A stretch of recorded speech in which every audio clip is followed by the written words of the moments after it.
Hi, Desert. How you doing this week? Oh, we're doing it, Christian. We're ramping up new programming. We should have a new program. Mickey Paletta coming on Wednesday. They deal with procedure within the courtroom. If somebody has to, go do it that way, a lot of the people aren't up to speed with what you're doing here on Saturdays. But, if they're having to deal with the fictional crapshoot, then, Mickey Paletta is helping people keep their homes from that perspective, and also get out of their credit card debt with one letter, and looking the attorneys right in the eye in the courtroom. So they're having great success doing that.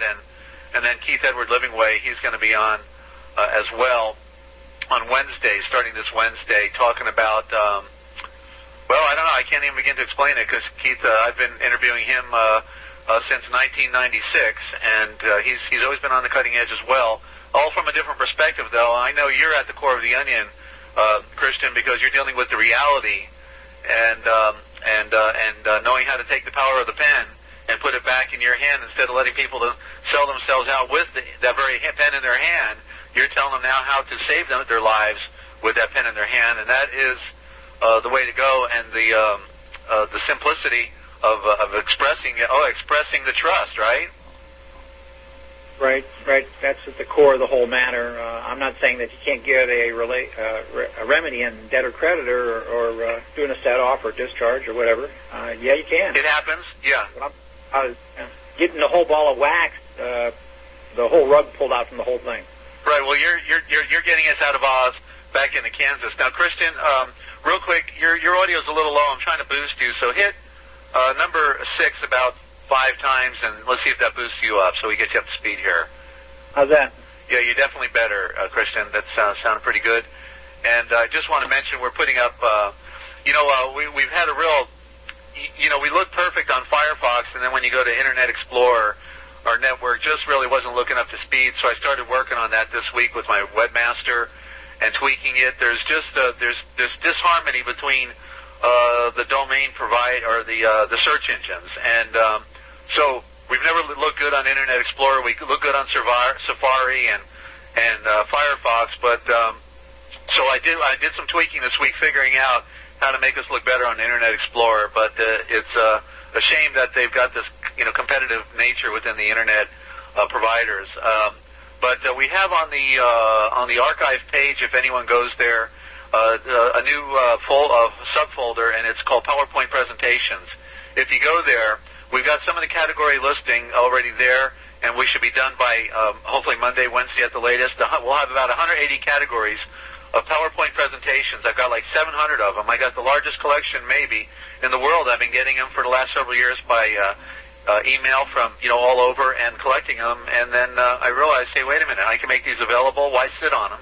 And so for any size donation, ladies and gentlemen, you can get a PowerPoint presentation, okay? In fact, you get 2 for 1 donation on the same topic that you choose, okay? So check it out and consider your support of our network, because, here we're 2 weeks away from paying rent. We have no rent. I just about, exhausted the donation came in a few days ago, buying the supplies, resupplying, like, buying food. And but we have no rent 2 weeks away, no rent. And we got all of the bills, looking at us, from the phone to, electric, to the streaming, all due, okay? We get 100 people on this call. We'd have a windfall if everyone just sent a $5 bill. That would practically cover the better part of our budget. Well, okay, $500 would cover the rent plus $50. That would cover the electric and rent. Okay, $5. So if you consider somebody won't do that, then maybe you send a 10, you'll cover for somebody who won't do it. And if you really, really consider it, then you'll even give us a bonus, maybe send us a $20 bill. I want to thank our friends in England. We got 2 donations this week from England, on PayPal, $20 each, if I remember. We're so grateful. Our brothers out there across the big water, when, there used to be this battle going on with England. And now, here we are, Free America Radio Network, being supported by our English brothers. And, of course, they know it's the truth. It's always been the unseen hand that's really been, forgive the French, screwing everything up. And so the truth is, all of us are in the same boat. We're all in this together, and we need each other, and there's hardly any differences between us from a natural standpoint, we're all very much like each other. We look a little different, we sound a little different, we wear different clothing, we eat a little different food, but we're at the core very much the same as a people. And so I want to thank everyone for their support and consideration. We got listeners in Australia, apparently in China, Ireland. We got Dominic over there. He already tapped me today. And again, he's getting a file transfer. You can get any of our audio from any of our programs, file transfer. This program you can't get till tomorrow by file transfer on Skype. You find out how to do that on Archive, or you can get it from either Christian or myself.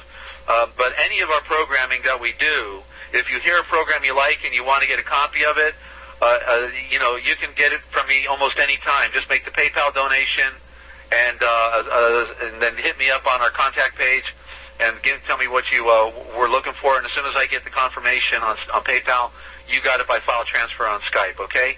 So that's a way that you can support our network and help us make it a better world at the same time, because that's what we're trying to do, ladies and gentlemen. We don't do this to make money. It's never, in my almost 20 years of doing this, never made money. I've always had like a $2 watch or a $20 watch. Don't have an automobile right now.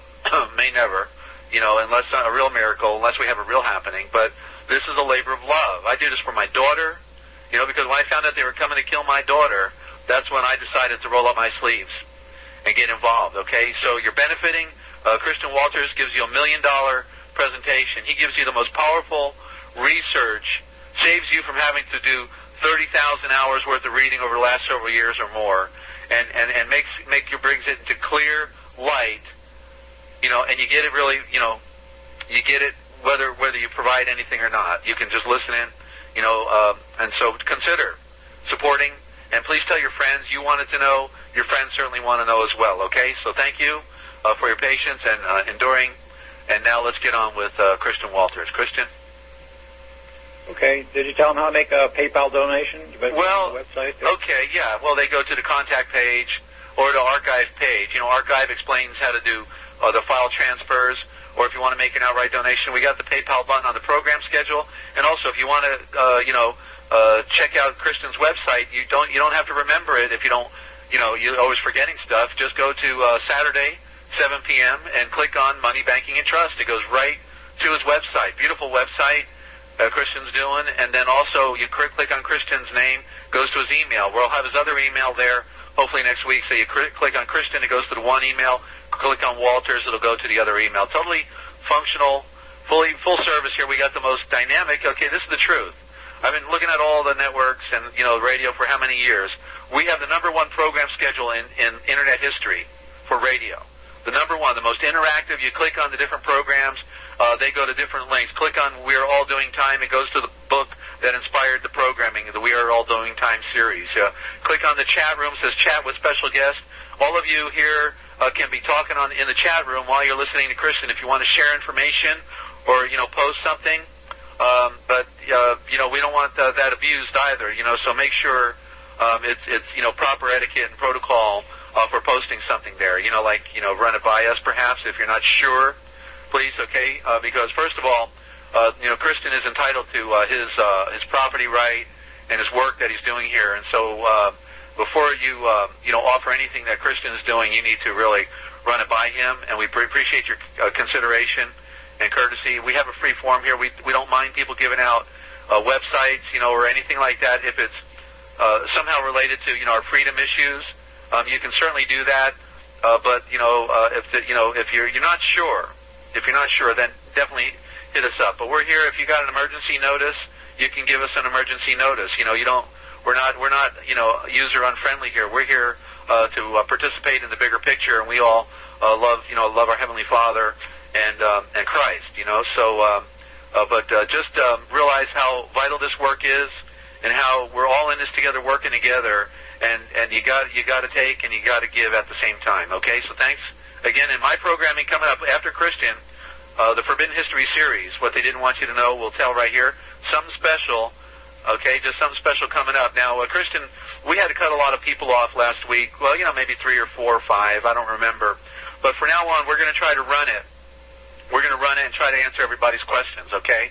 So, we normally switch over at 9:30 Eastern Time to Forbidden History series. But if we got to go to 10 or 10:30, then we'll push it, because I'm very grateful, for your work and what you're doing, and this is one of the greatest group of listeners on, our 7-day-a-week lineup. And we've got friends in England now, Ireland, Australia that I've made, and so I just can't cut them off, and I really want to be able to answer their questions. Unless you need to go, we're going to try to run it throughout the evening until we get it all taken care of. So hats off to you, Christian, and your great following that you have. It is a miracle on planet Earth, and may something wonderful come out of all of it. May people get it, get the answers and find what they're looking for here. Yeah, well, I like to think of it that it's the garbage in one's life that's really the more valuable asset, and that garbage, as I kind of went over in one show, was really all the trials and tribulations you went through in separating the wheat from the chaff in your life, figuring out how to get a remedy, and everything else that went along with it. Yeah. Because that's really the true asset. Yeah. No matter whether or not we get the termination of the account and get all the funds that's in a strongman account, that's not really the issue. The real treasure is the knowledge, the knowing, and the understanding of everything, because that's the only thing that you're going to take with you. When you leave this plane here, when you go, then the only thing you're taking with you, you're not taking that gold and silver that you got from that account. You're taking the knowledge and the understanding with you. And that really is the treasure that we all should be seeking. Treasure in heaven, the true sovereign freedom. Now, Christian, hit 6 5 more times. And I just want to make a program announcement at 9 o'clock, probably just about 5 minutes before 9. I'm going to go to music, the break music, Christian, because the phone company's playing a little game right now, and they're cutting me off at every about 2 hours and 5 minutes. So I'm going to knock off about 5 minutes before 2 hours, so no one is dropped without warning. I want to give everyone a heads up, our new listeners on the stream, because the conference line will still be intact, but the streamers may drop off and not hear it. They'll still hear you on the conference, but they won't hear you on the stream when I reconnect. It'll take about a minute or thereabouts, so I'm going to give everyone a heads up so they know everything's okay, because when the thing drops off without notice, they think that we're off for good or something, and that's not the case. We're being jacked with, and we need to move. Bottom line is we need to move, and that's going to take some money again, but I know that we need to relocate now. We're being persecuted one more time, unless it's legitimate, but I called them this week and told them we got a problem, and they're not doing it, so we're having a break every 2 hours now just to reconnect, so that's a real inconvenience. But it's the nature of the beast, Christian. Back to you. Okay, well, I guess we'll put up with it for a little while till we get it straightened around. So, yeah.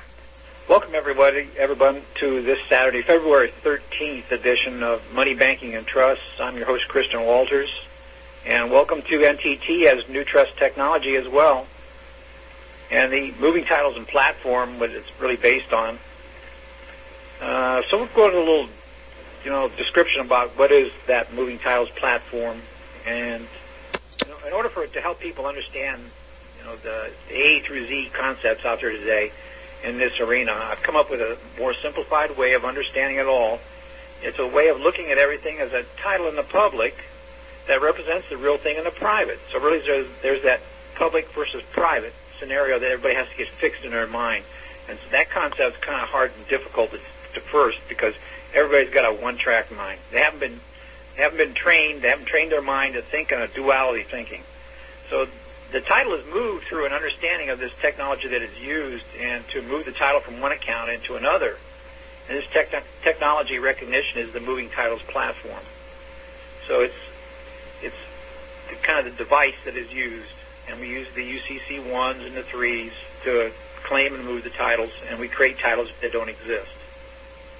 But then that comes into now what is NTT as New Trust Technology. Well, trust has been in the name of the show ever since it started, Money, Banking, and Trusts. So to continue on with new information on trust and money and banking, I had to come up with new information, but studying more along the lines. And I uncovered I recognized that the powerful secret implementation of trust and its use that I didn't see before, because really I had debtor-creditor eyes on. But the more I studied trust, the more apparent it becomes. that really a trust is functioning continuously right before your eyes, but since you aren't recognizing it as a trust, it's being recognized under a debtor-creditor relationship or some other relationship. But trusts have been around for a long time. The recognition of trust as the straw man is relatively new, but the particular application of the straw man trust is in terminating the straw man trust along with claiming the disbursement and all the huge assets held within the trust account. That is a quantum leap in technology. And also how the trusts are used to enslave those who do not know or understand that trusts are deceiving the people into volunteering as slaves by the lack of that understanding and knowledge.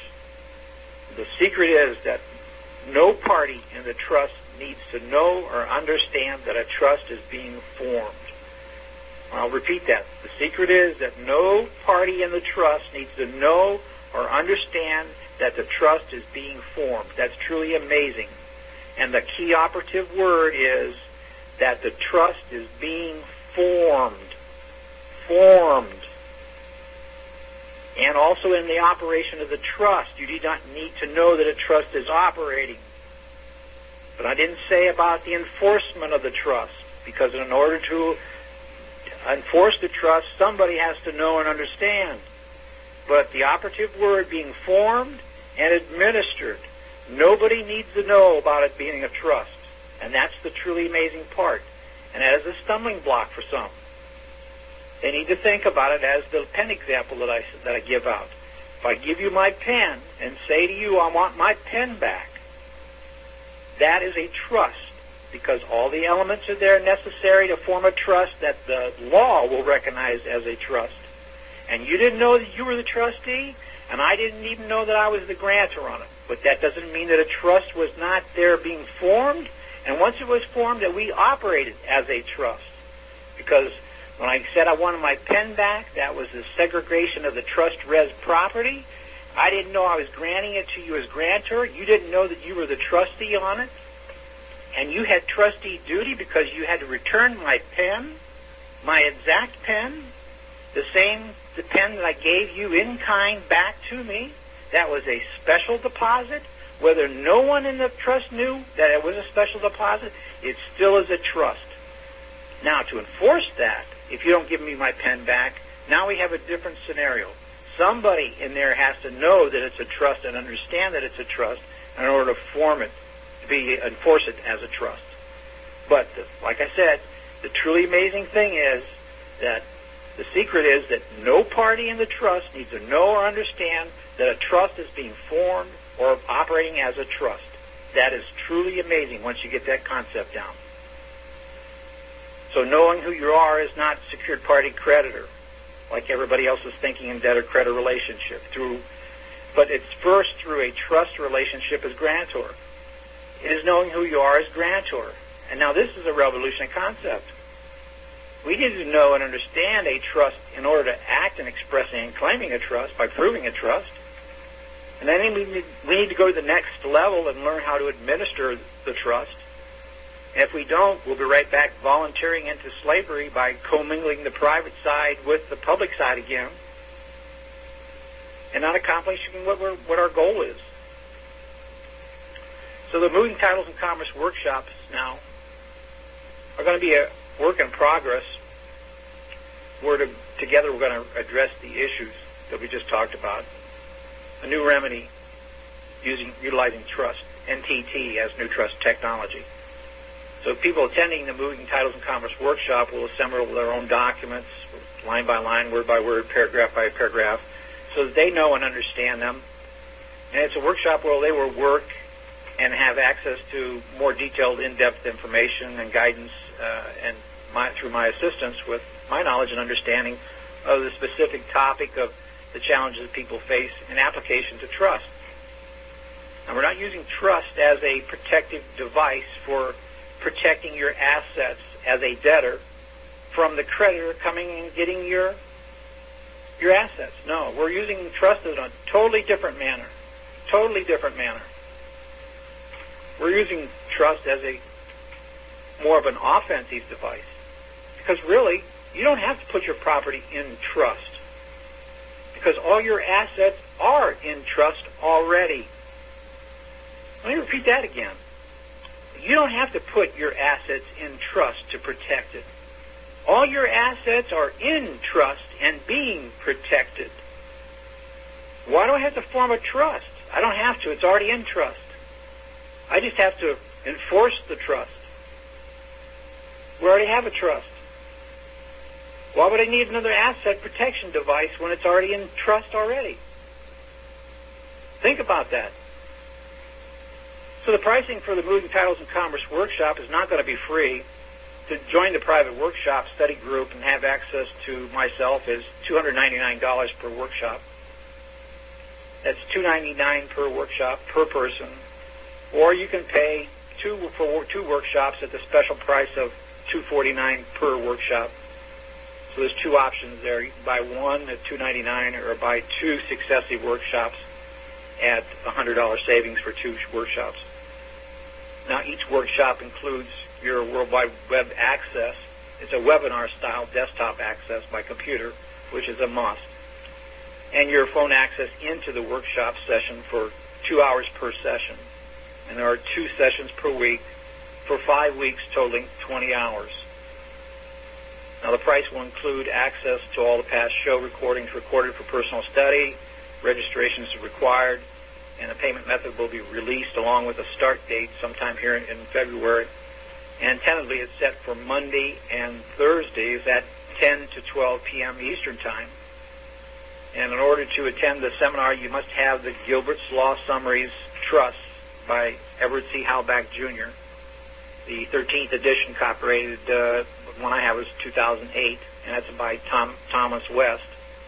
And that's approximately $28 plus tax.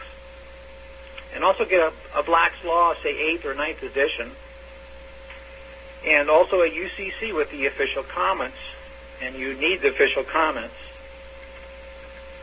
And I would get the latest edition of that. I could also. I don't know which is the latest one out. Somebody was saying, I think 2006, or I don't know if I have a 2010 out now or not. So these books are in addition to the workshop price, and you must order them separately.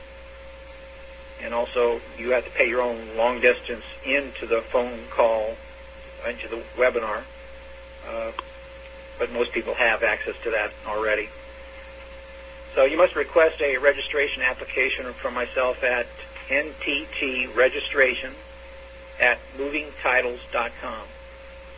You must send me a request for the registration application at nttregistration@movingtitles.com. So in addition to the Moving Titles and Commerce Workshop, you have access to the show here every Saturday at 7 p.m. Eastern Time on therealpublicradio.net. And to ask questions, you can call in under the call-in number at 712-432-8773, and the PIN number access is 179441# to access money banking and trust by Moving Titles and Commerce.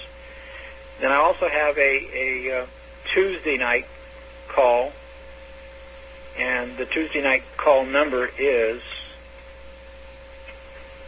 712-432-0075, and the access PIN number is 917030#.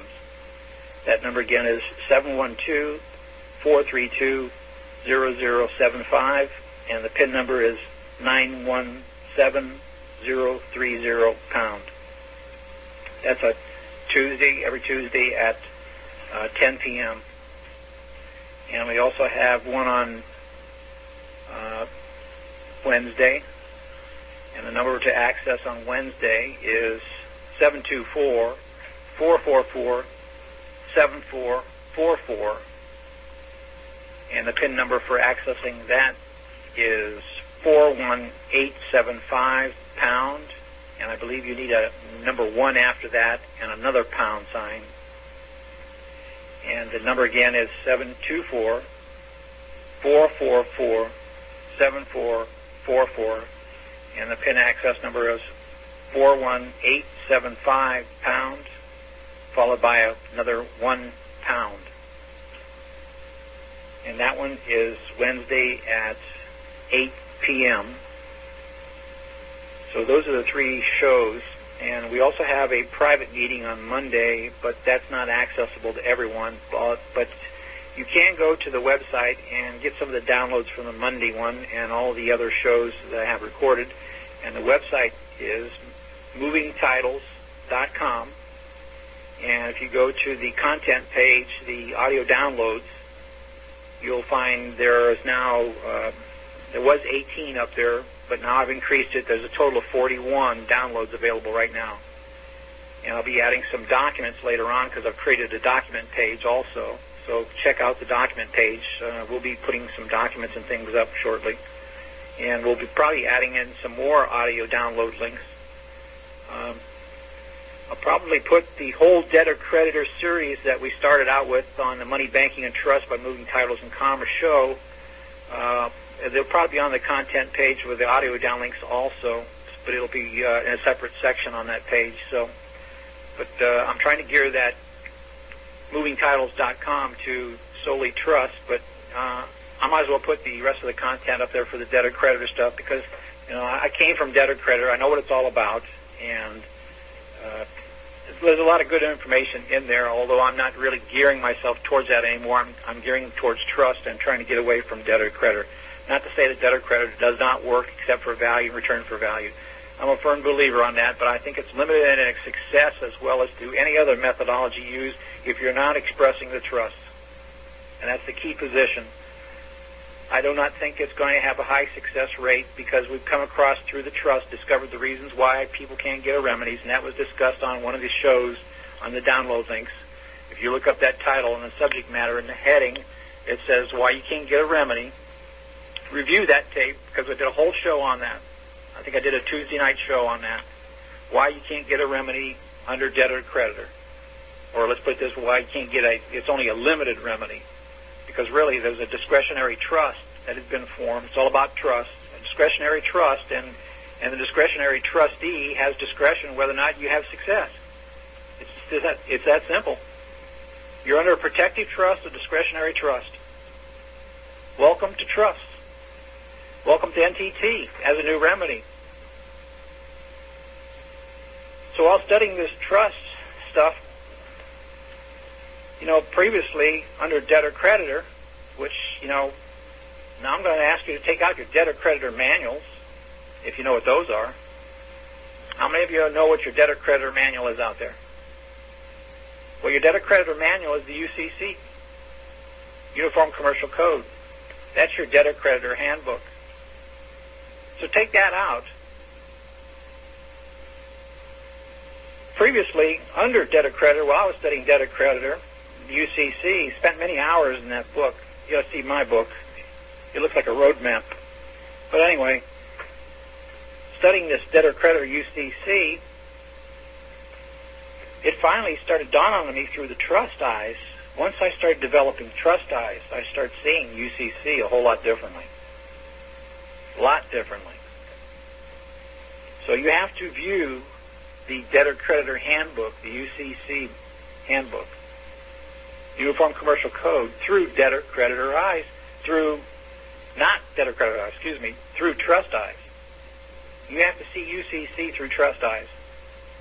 And you have to start thinking 24/7 about the relationships that you're forming, whether or not you're forming a debtor-creditor relationship under UCC, or whether you're forming an agency or whatever relationship, or a trust relationship.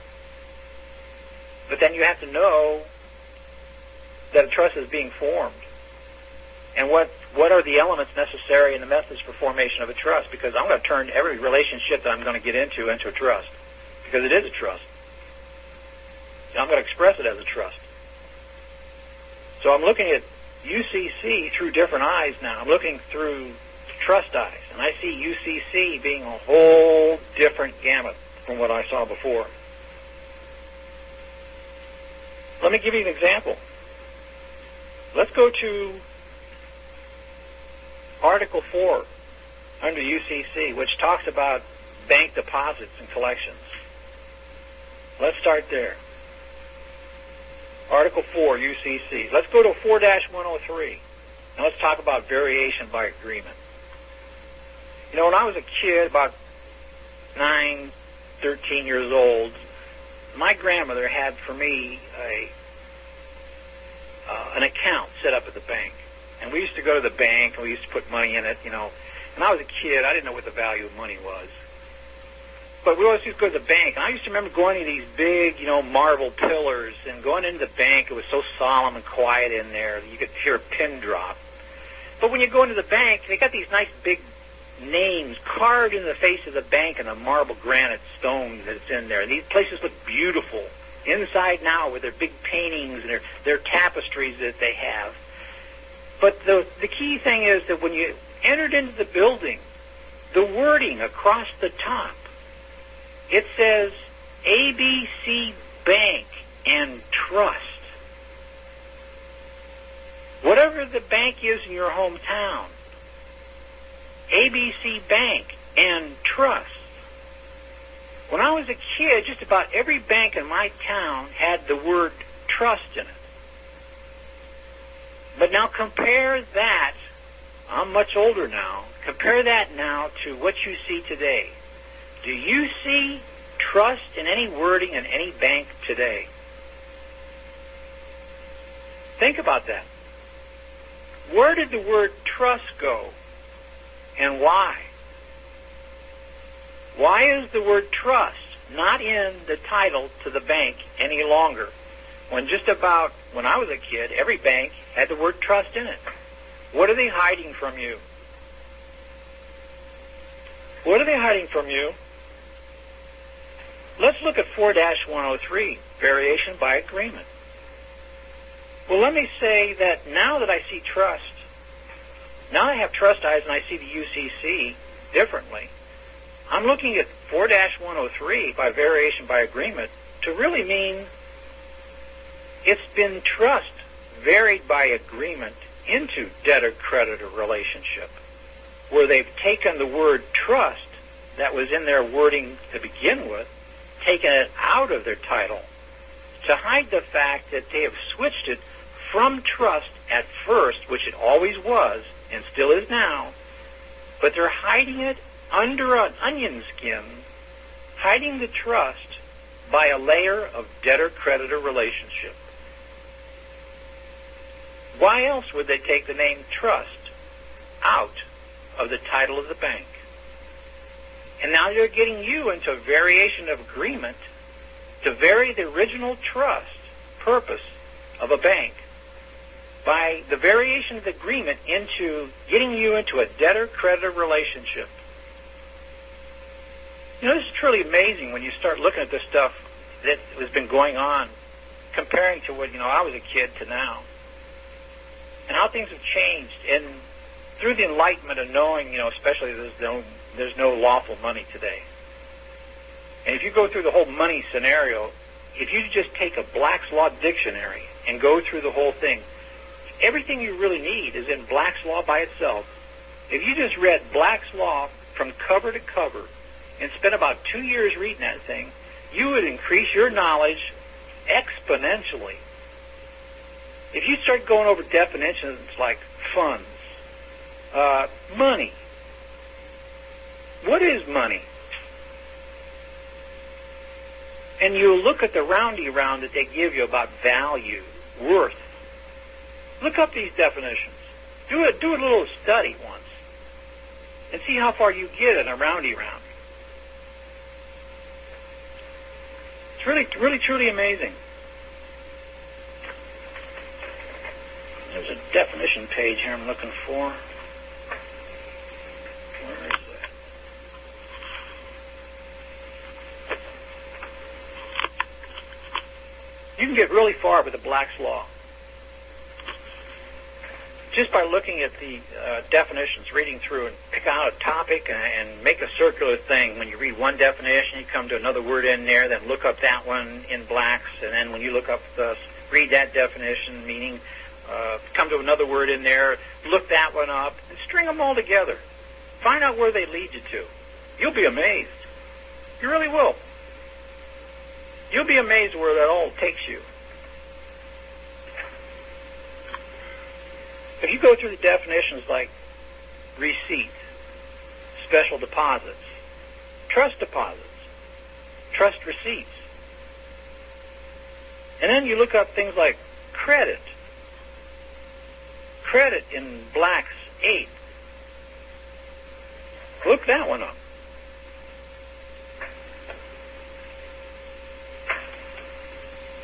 Credit in Black's 8.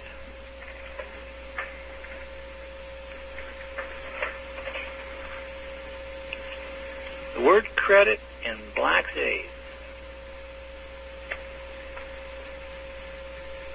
Turn to it here in a minute.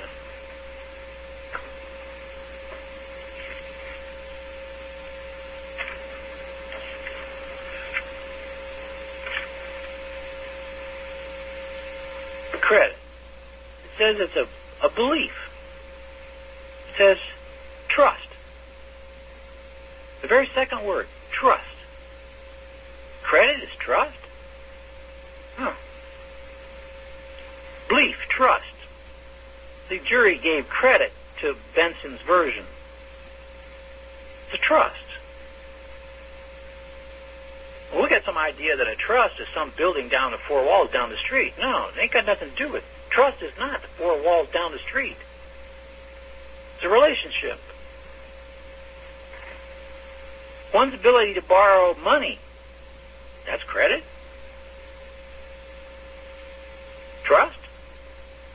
One's ability to borrow money, the faith, in other words, belief, just like it says in the first part, belief, trust, the faith in one's ability to pay debts. A customer with good credit. What's good credit? We're reading the definition of credit. So is that a good relationship? Because that's trust? Because trust is credit? 3, the time that a seller gives to the buyer to make payment that is due. 30 days credit. It's all trust. He's trusting for 30 days. The availability of funds.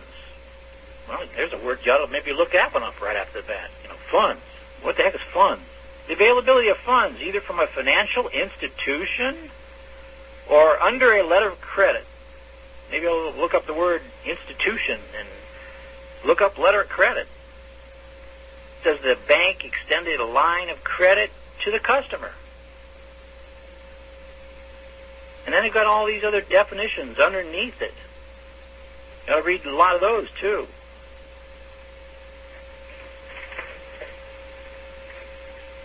Trust fund. Let's look that one up. Trust fund. Black's Law Dictionary. Trust fund.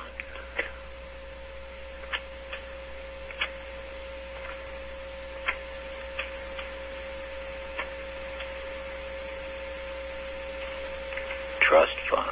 Trust fund.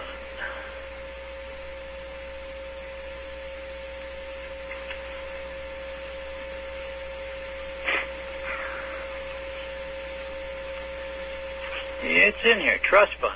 It says, the property held in a trust by a trustee. The corpus.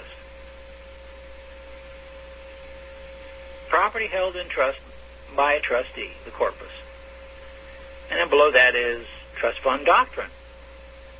The principle that the assets of an insolvent company, including paid and unpaid subscriptions to the capital stock, are held as a trust fund to which the company's creditors may look for payment of their claims. Sounds like bankruptcy chapter 11 to me. The creditors may follow the property constituting this fund and may, and remember under some legal determination, may means must, and may use it to reduce the debts unless it has passed into the hands of a bona fide purchaser without notice. Amazing some of the things you find in the dictionary there. And then trust receipts right below that, where a pre-UCC security device now governed by the Article 9 of the Code, consisting of a receipt stating that the wholesale buyer had possession of the goods for the benefit of the financier. And today, there must usually be a security agreement coupled with a filed financing statement. Bingo. It's a trust receipt. A trust payment. What's a trust payment? A UCC-1? A financing statement? Is a trust receipt? Wow.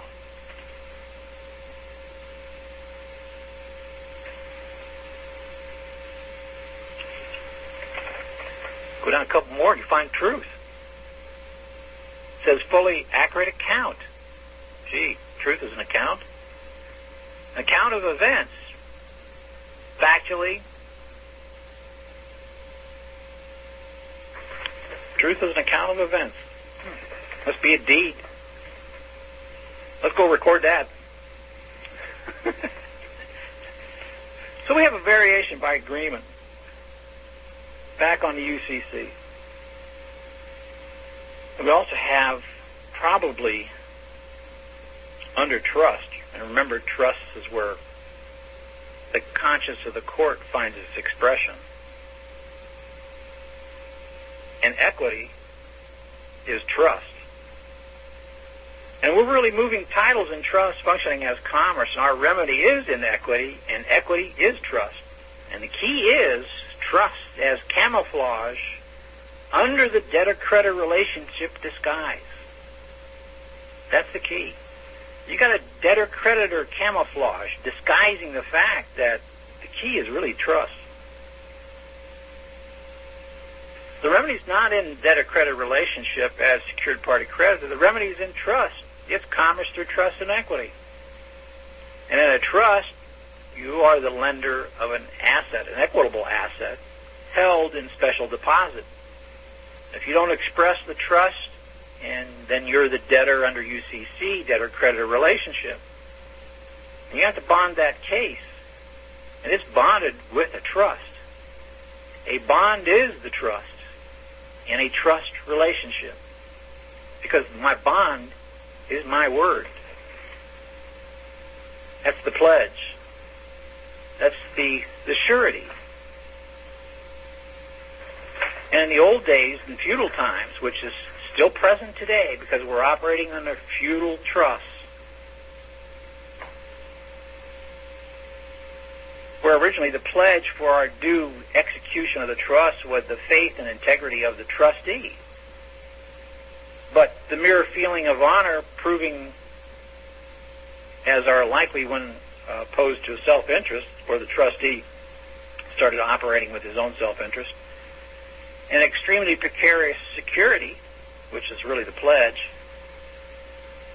And it talks about John Waltham, Bishop of Salisbury, who was the Lord Keeper in the reign of Richard II, where he originated the writ of subpoena by which the trustee was liable to be summoned into chancery, that's a court of equity, and compelled to answer upon oath the allegations of the Sedekey Trust.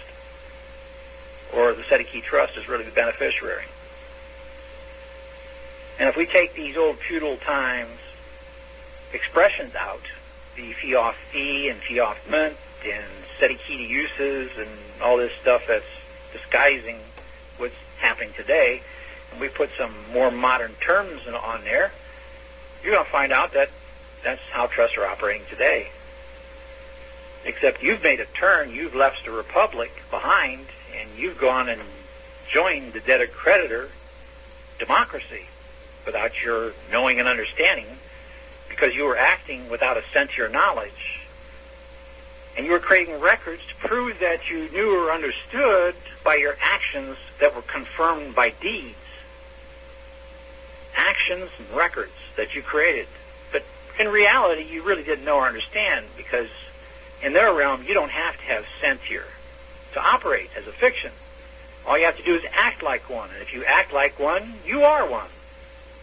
And you're sitting there in the public, acting like a fiction, saying that you're Mr. Private, and you're incompetent. And there's this debtor-creditor relationship under the democracy public side that we still have our minds stuck in private republic, thinking that France has to do what we tell them to do over there. And when you're over in France, you tell them, hey, we operate things like over here differently, and you got to operate that way also. And they look at you and say, get out of here. You're in France now. We don't have to listen to you. And you're trying to enforce your private common law rights, your substantive rights that are held in trust, that have nothing to do with what's going on in fiction land, France. And then you get all huffy and puffy about, those darn stinking judges, they don't do what they're supposed to, they don't do this common law stuff, it's out the door, they just railroad us to death and everything and blah, blah, blah, and everything along the line. But no, you never expressed a degree of trust because your rights are held in trust. And you didn't go into chambers on the public side. You didn't go into the chambers on the public side to reach your substantive rights held in the private side. Because you didn't know that was the proper procedure that you had to do to gain your equitable rights under trust, to enforce your rights. Because you don't understand, you don't know. And when you don't understand and don't know, you're incompetent, and you are operating like the fiction, with no sense here. Now start studying and get some knowledge and understanding what's going on, gain some sense here, and you will no longer function as the fiction, and you will no longer be in the fiction realm. And then you will no longer start seeing things under debtor-creditor relationship. You'll start seeing things under trust, and it'll make a world of difference. The difference between the republic and the democracy. The difference between being public and private. So you see, there's a knowledge and understanding, a sense here that really has to be gained, and you have to really know in order to go into that realm and put the face mask of the straw man on, which is the definition of legal fiction. Legal fiction is the face mask that must be worn to interface into the public. You have to put that face mask on to be seen in the public and get things done. Instead of running from the duty as trustee, you probably want to turn around and walk the other way and assume the duty of the trustee. Because the trustee has immunities if he's really operating in a trust and doing the trust duties. And under certain circumstances, you want to be, say, trustee, and under certain circumstances, you want to be beneficiary. But there's that relationship between public and private. Because in the private, I want to be beneficiary, but in the public, they want to see you as trustee. So I want to put on that trustee face mask in the public, but then I want to go in chambers and bring in my private side, and I want to bring in my private side as beneficiary. Because really, we're talking about 6 different entities. We're talking about a private trust with a grantor, trustee, and a beneficiary. And we're talking about a public trust with a public grantor, a public trustee, and a public beneficiary. We're talking about an entity that is functioning in a duality with both sides having to be there to equal the thing. Because if you understand trust took a perfect title, perfect entity, and split it in half into public and private. And they must work synonymously together. They must function as one because they are one. It's like the front side of the door and the back side of the door. You can't get rid of the door without getting rid of one side that you need. Have you ever seen a one-sided door? I've never seen a one-sided door. Every door that I've ever seen had a front side, a public side, and a back side, a private side. Can't get rid of it. You're stuck with it. So learn how to function with it. Because it's your puppet. Learn how to manipulate it. And you learn how to manipulate through knowledge and understanding. Knowledge and understanding that it's all about a trust. Gain that knowledge and understanding, that truth, and that truth will set you free. But back to this 4-103 variance by agreement, which is the trust varied by the agreement into a debtor-creditor relationship. But I also see in this one here, this is where the real power comes in also, because the real power of the trust comes in not after the breach has happened, but is really before the breach even happens. We've got the power to enforce things before something terrible happens. Let me say that again. We got the power to enforce things before the terrible happens. Because a court of equity will compel somebody not to breach trust. Rather than waiting till after the breach has happened, then to enforce the correction of the breach of the trust. You have more power in coming into court of equity under trust and in preventing a breach from happening. And here's where you need the official comments. We're talking about under official comments that the rules for variation, the effects, are really the act of the agreement, and the limitations to this power. Section 4-103 states the specific rules for variation of Article 4 by agreement. It's all by agreement.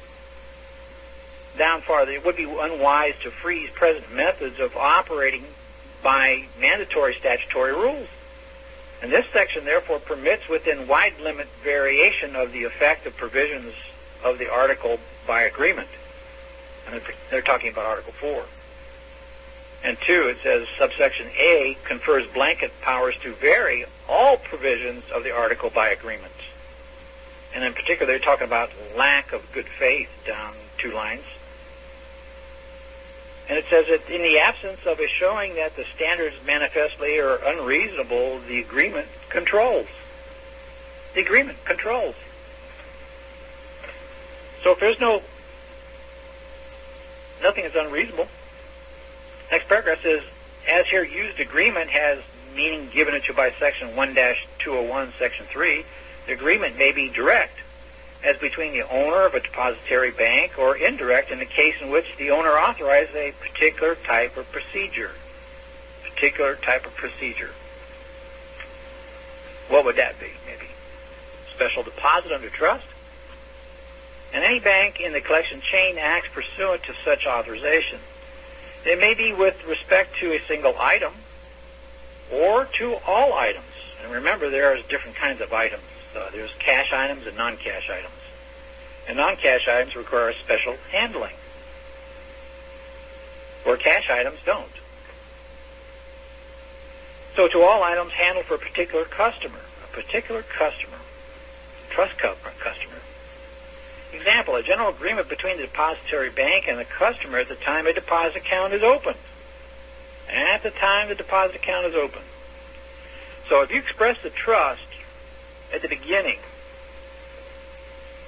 or create the evidence that you come back in and prove the trust later on, now you're the 900-pound gorilla. So it says the legends on deposit tickets, collections letters, and acknowledgments of items coupled with action by the affected party constituting acceptance, adoption, ratification, estoppel, or the like, are agreements, if they meet the test of the definition of agreement. You want to see section 1-2013. And they give you a couple cases and about the signature card deposit slips and things.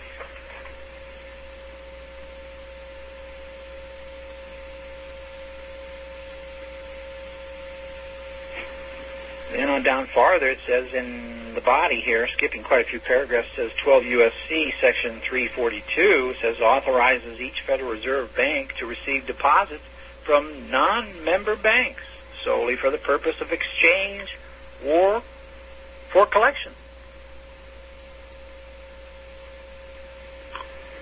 And then it goes on in the next section on the next page. It says, and the like. The phrase is to be construed in the light of the foregoing Federal Reserve Regulations circular, where the clearinghouse rules cover rules issued by the group of banks which have associated themselves to perform through a clearinghouse some of the collections and payments and clearinghouse functions, and other agencies or associations.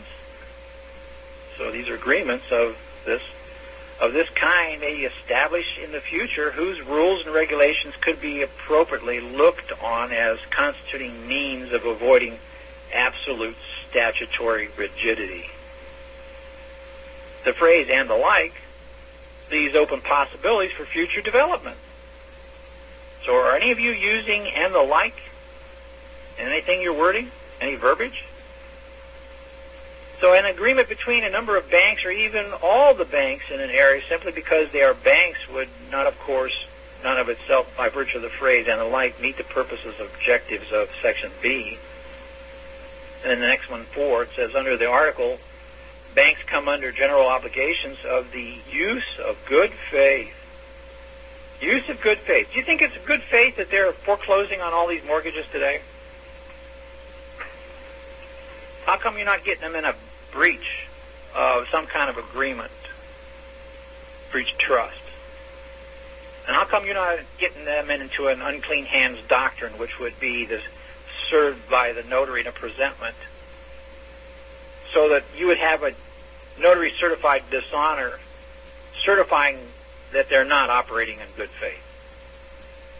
And you could bring in the collateral estoppel from the res judicata of the notary through the presentment and dishonor, that you could present the estoppel being the unclean hands doctrine. If you understood what equity was, that equity cannot allow a bank with unclean hands to ask equity to foreclose, that a court would throw it right out on its ear just on the unclean hands doctrine because they're not doing good faith.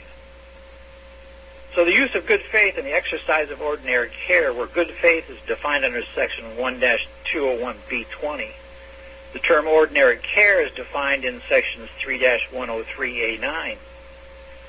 Skipping down, Section 4-103 here provides that action or non-action approved by the article, remember non-action, approved by the article or pursuant to Federal Reserve regulations or operating circulars constitutes the exercise of ordinary care. And the Federal Reserve regulations and operating circulars constitute an affirmative standard of ordinary care equally with the provisions of Article 4 itself. And subsection C further provides that absent special instructions, actions or non-actions consistent with clearinghouse rules and the like, or with general banking usage not disapproved by the article, prima facie constitutes the exercise of ordinary care. And clearinghouse rules and the phrase and the like have the significance set forth above in the comments. The term general banking usage is not defined, but should be taken to mean a general usage common to banks in the area concerned. And the adjective general is used.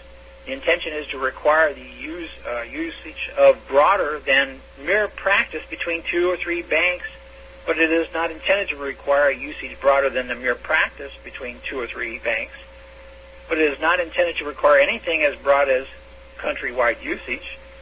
A usage followed generally throughout a state, substantially a portion of the state, or a metropolitan area, or the like would certainly be sufficient. How about the private sector? Consistently with the principle of Section 1-2053, where action or non-action, consistent with clearinghouse rules or the like, or with banking usages, prima facie constitutes the exercise of ordinary care. However, the phrase, in the absence of special instructions, quote unquote, affords owners of items an opportunity to prescribe other standards, and although There may be no direct supervision or control of clearinghouses or banking usages by official supervisory authorities. The confirmation of ordinary care or compliance with these standards is prima facie only, and thus conferring on the courts the ultimate power to determine ordinary care in any case in which it should appear desirable to do so.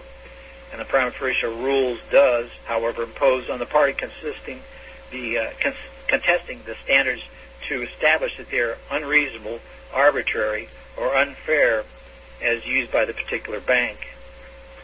And number 5 says subsection D, in line with the flexible approach required for the bank collection process, is designed to make clear that the novel procedure adopted by the bank is not to be considered unreasonable merely because that procedure is not specifically contemplated by this article or by agreement, or because it has not yet been generally accepted as a bank usage. Trust? Changing conditions constantly call for new procedures, and someone has to use, and remember, use is a trust term, someone has to use the new procedure first. How about special handling of non-cash items in back office banking according to trust, held under special deposit?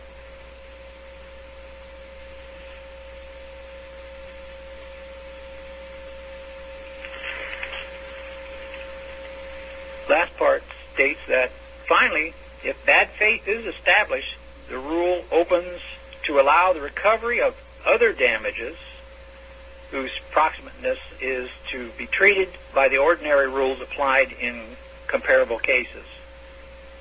And it says, of course, it continues to be necessary under subsection E that it has been under ordinary common law principles that before the damage rule of the subsection becomes operative, liability of the bank and some loss to the customer or the owner must be established.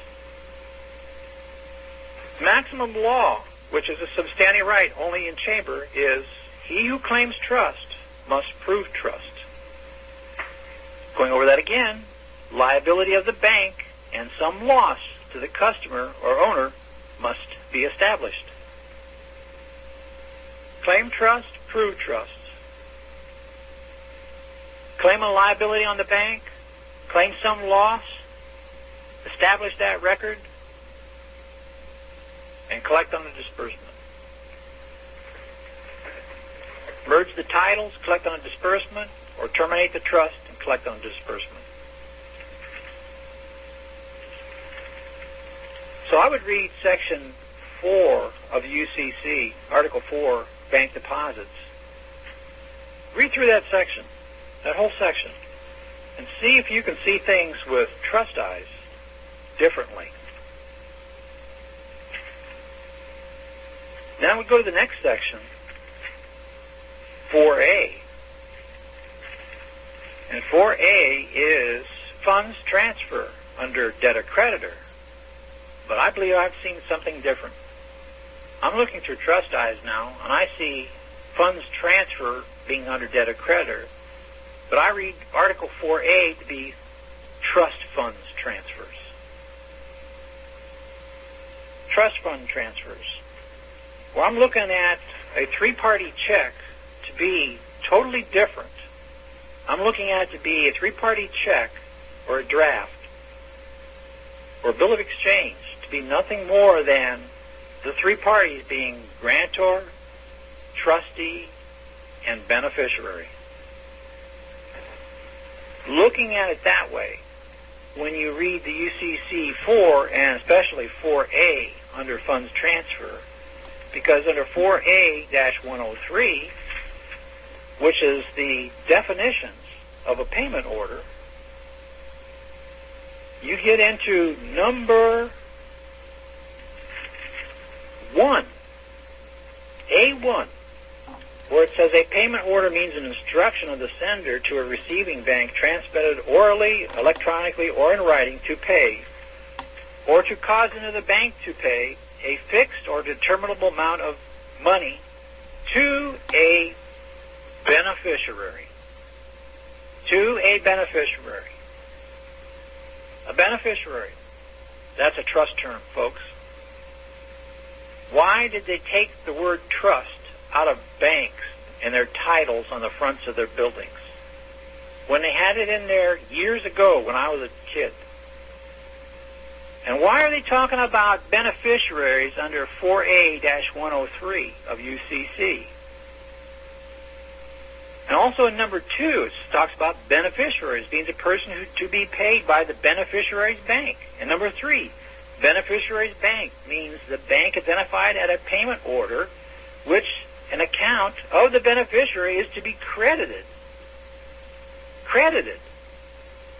Remember, we read the definition of credit. Credit was belief, trust. 2, one's ability to borrow money, faith, which is belief and trust, in one's ability to pay the debt. Which brings into 2 phases of debt by the Federal Reserve, the article, where they say in that article basically that debt is credit, and credit is debt. There's your 2 faces of debt. And then in Money, Credit, and Velocity also says in that Fed publication that credit is functioning as money. So money today is debt,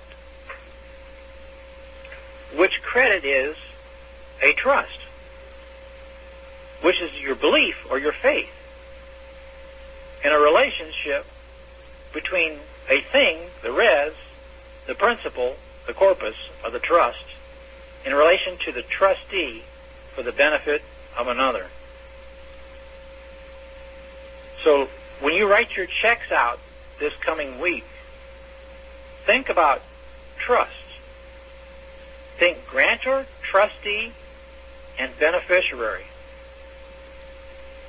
Start looking at what you're doing on a daily life, day to day, as to what kind of relationship are you establishing, especially when you meet someone, but even more so when you sign your name, your signature, your endorsement, because endorsement is one of the 4 methods of a trust formation. Declaration is 1, transfer is 2, appointment is 3, and contract is 4. And under number 2, transfer, you have 4 subheadings. A, endorsement or signature. B, delivery in bearer form. And C, assignment with a UCC 3. And D, by operation of law.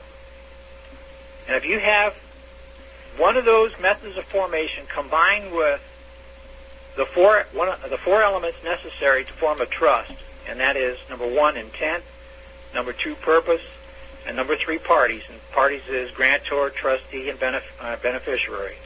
That's number 3, parties. And 4, specific trust res, identifiable or identified already.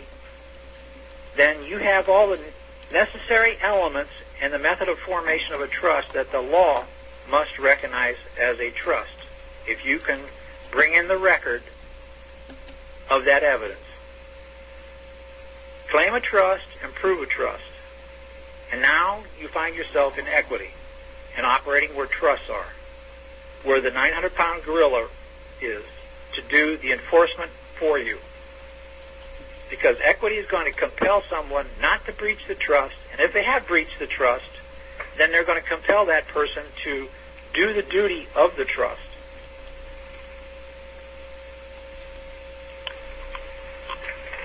Get Gilbert's Law Summaries on Trusts by Edward C. Halbach, Jr.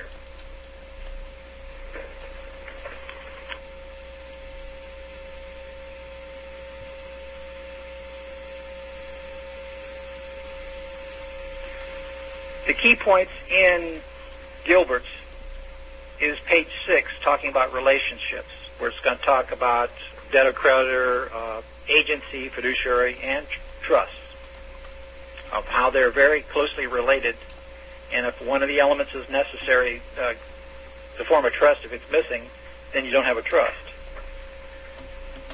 And page 18 on that, under section A, where is the elements of the trust. There's where they're mentioned, the elements. And page 28 talks about the segregation of trust res, or the specific identifiable trust property, under section 104. And then there's page 30, which is talking about special deposits under section 111. And then the key page also, 78, page 78, which is under the section A, methods of trust creation. So page 78 combining with page 18, there's your elements and your method of trust creation, which I just read. Those are the key points in the books so far. And then I could give you the cheat sheet the rest of the way. It's on page 127 under section A, where it's talking about alienability of beneficiaries' interests. And then page 131 under section 360, where it's talking about a spendthrift trust, which is really, I liken that to your Declaration of Independence, where under the Declaration of Independence of 1776, the Founding Fathers stated in there that you have unalienable rights. And unalienable means you can't transfer them. And it was for the purpose of your own improvidence that you, it was a self-protection device. Now they put that in there, but now under the modern view, it's being misconstrued under a protective trust, under section 490 and section 498, where it's a discretionary trust. And that's on page 138 and 39. And then also the last is section D under page 219, where it talks about the trustee's liability and the beneficiary's revenues. So those are the key points of the book so far in the doctrine of, before you do the practical, of the application of the trust. And on the Wednesday night call, we are getting more into, last Wednesday, we started on the practical application of the trust. And that's from, let's see, that's on page,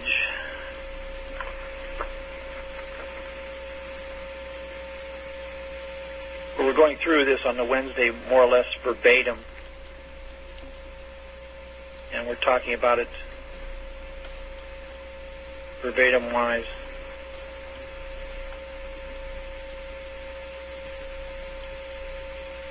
So the trust administration starts on page 171. And that was the first Wednesday we went into the practical application, applying the doctrine of the trust. So I think we'll open it up for some questions now.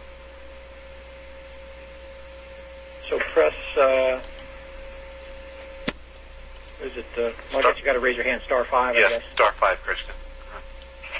And I think we've already had somebody holding their hand up for a while.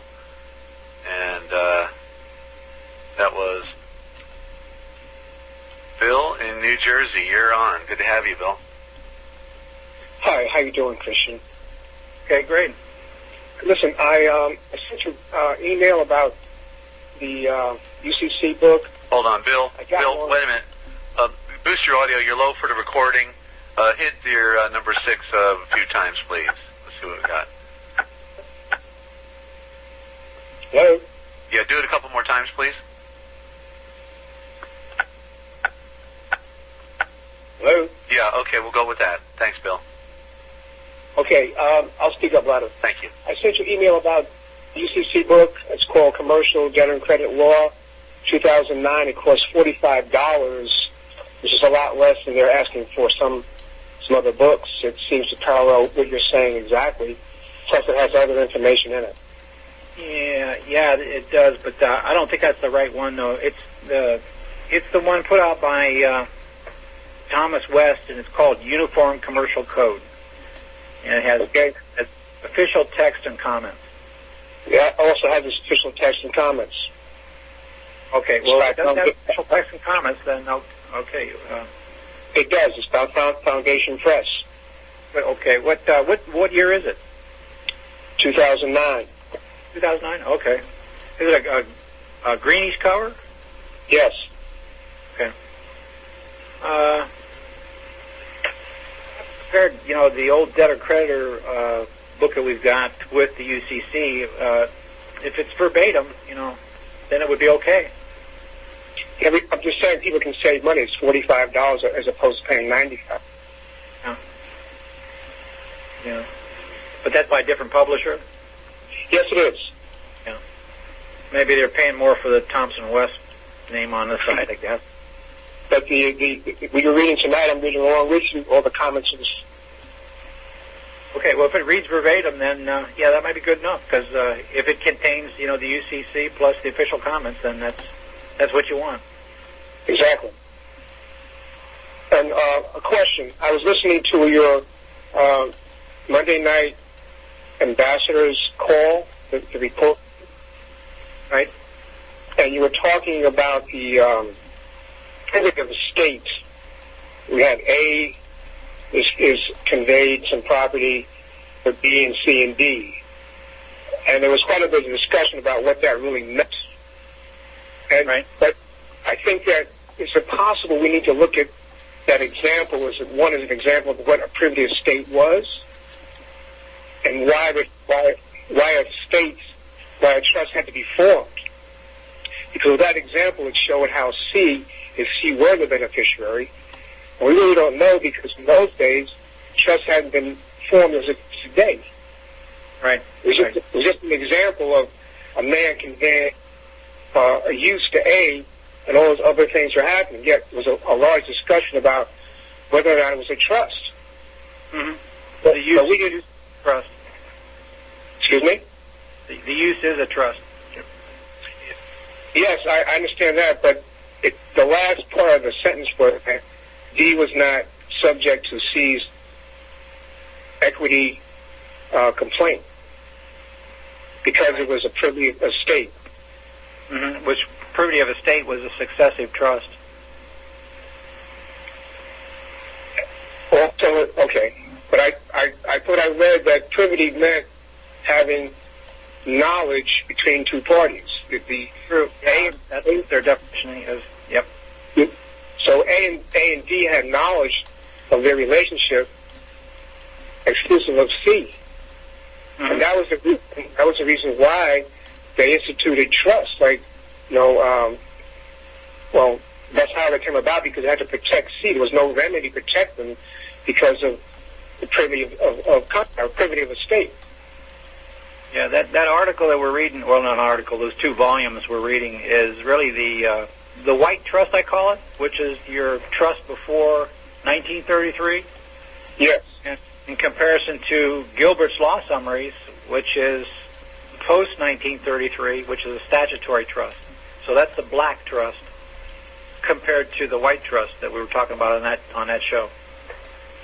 And also, during those days, it was common law, which is more close to strict liability. That's why they had to use the trust, because common law was strict liability. Yeah, and that's really how they're functioning today under that inequity. What's liability? The old feudal principles today. Right. And then also, we may want to look at the history of trust further back than England. It goes back to Roman times. It goes back to medieval Muslim times. The Crusaders are the ones who brought the idea of trust back to England.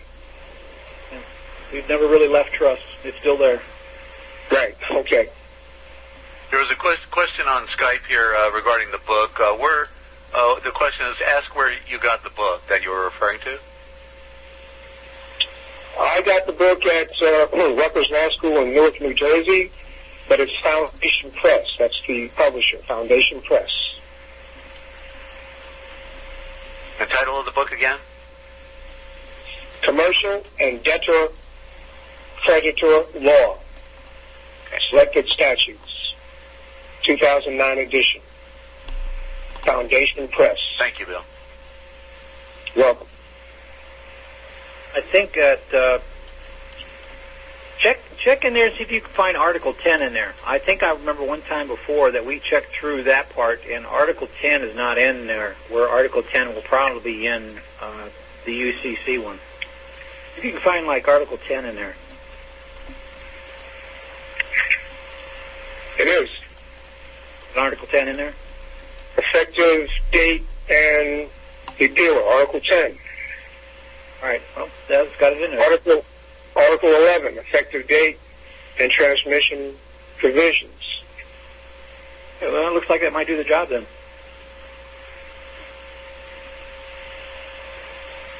Then it talks about proposed revisions to UCC Article 2 back in 2003.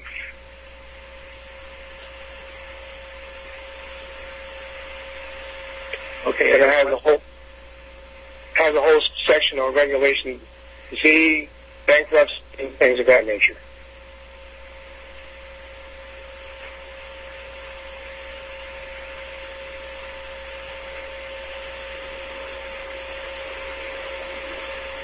Another question?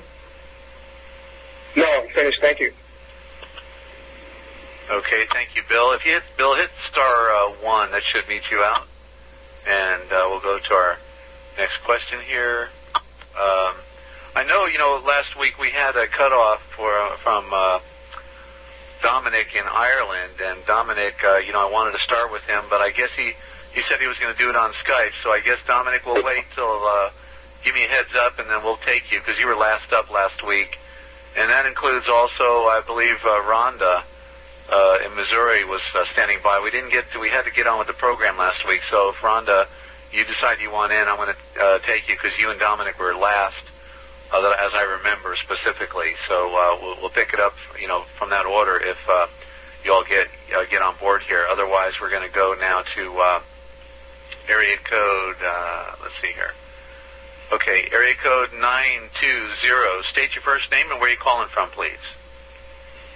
I'm in Virginia. My telephone number is Wisconsin. But, okay, you're in Virginia. What's your first name? Floyd. Floyd? Yes. Hi, Floyd. Good to have you.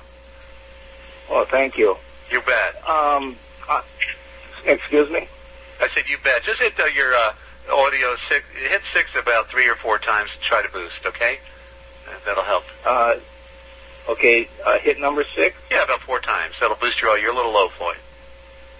Okay.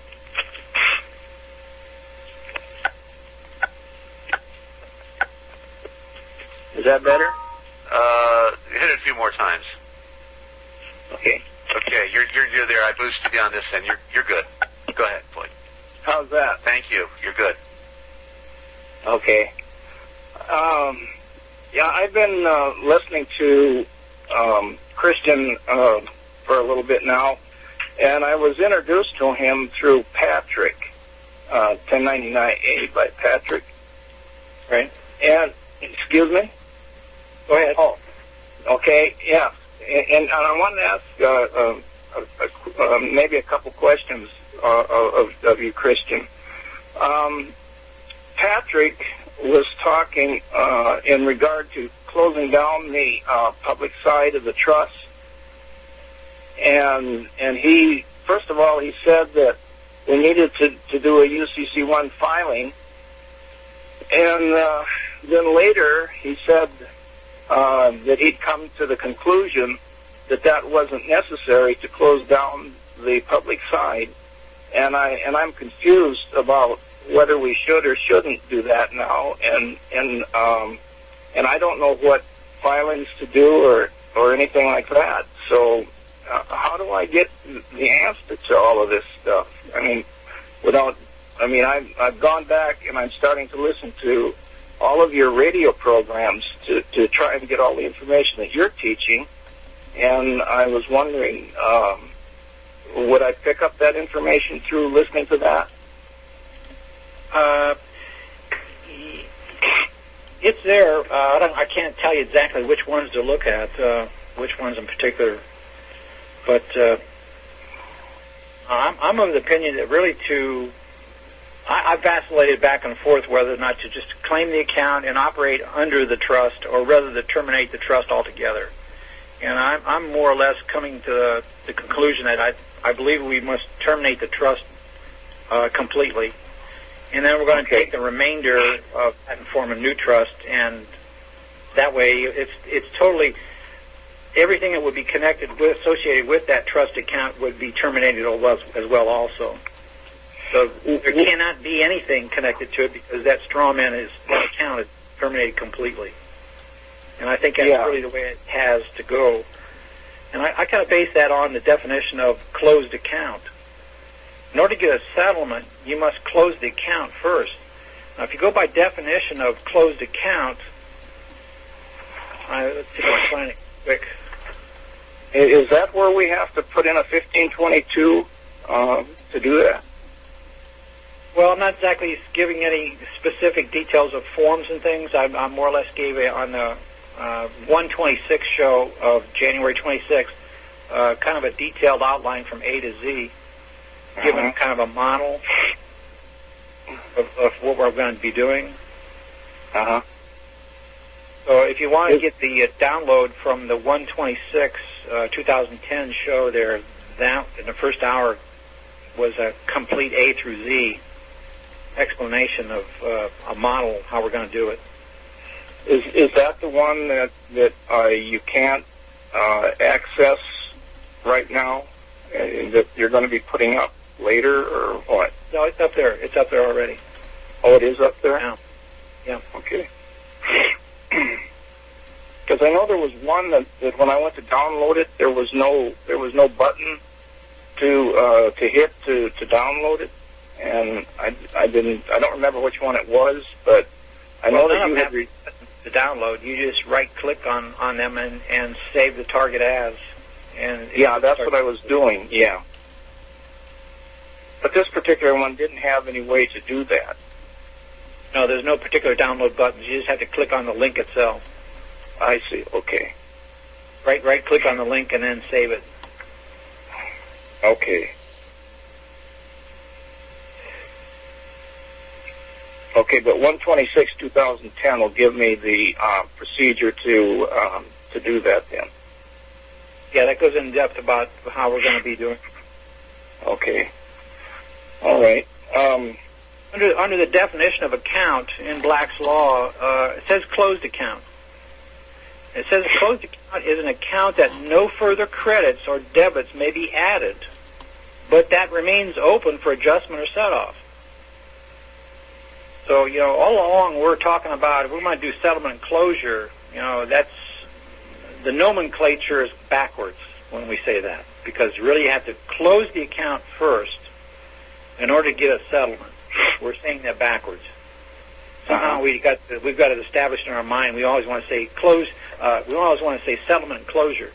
Give me a statement of accounting for settlement and closure. No, I'm afraid it's not. It's give me a statement of accounting for closure and settlement, because you must first close the account in order to settle it.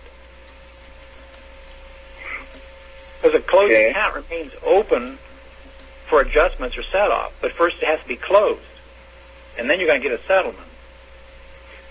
Is that because we're in bankruptcy and that it works that way? Well, I wouldn't say because we're in bankruptcy that it's working that way, but I think it's just standard accounting principles that first you have to close the account first, and then to get a settlement. You can't get a settlement and close the account. Okay. Okay. But I'm looking at it like, okay, to terminate the whole account, once terminated, there cannot be any further associations with that account because that account doesn't exist. It's terminated. It's gone. Period. Okay. Now, when you close that account, let me go a little farther. I'm going to go a little farther. Okay. Now, once the account is terminated, you want to get a new trust to put the remainder of what was in the old trust and put it in the new trust. And then we probably want to form a new trust, a new 98 classification trust, which is a foreign status, and we want to get a straw man name, in all caps name, is going to be the same, because you're not going to change your name.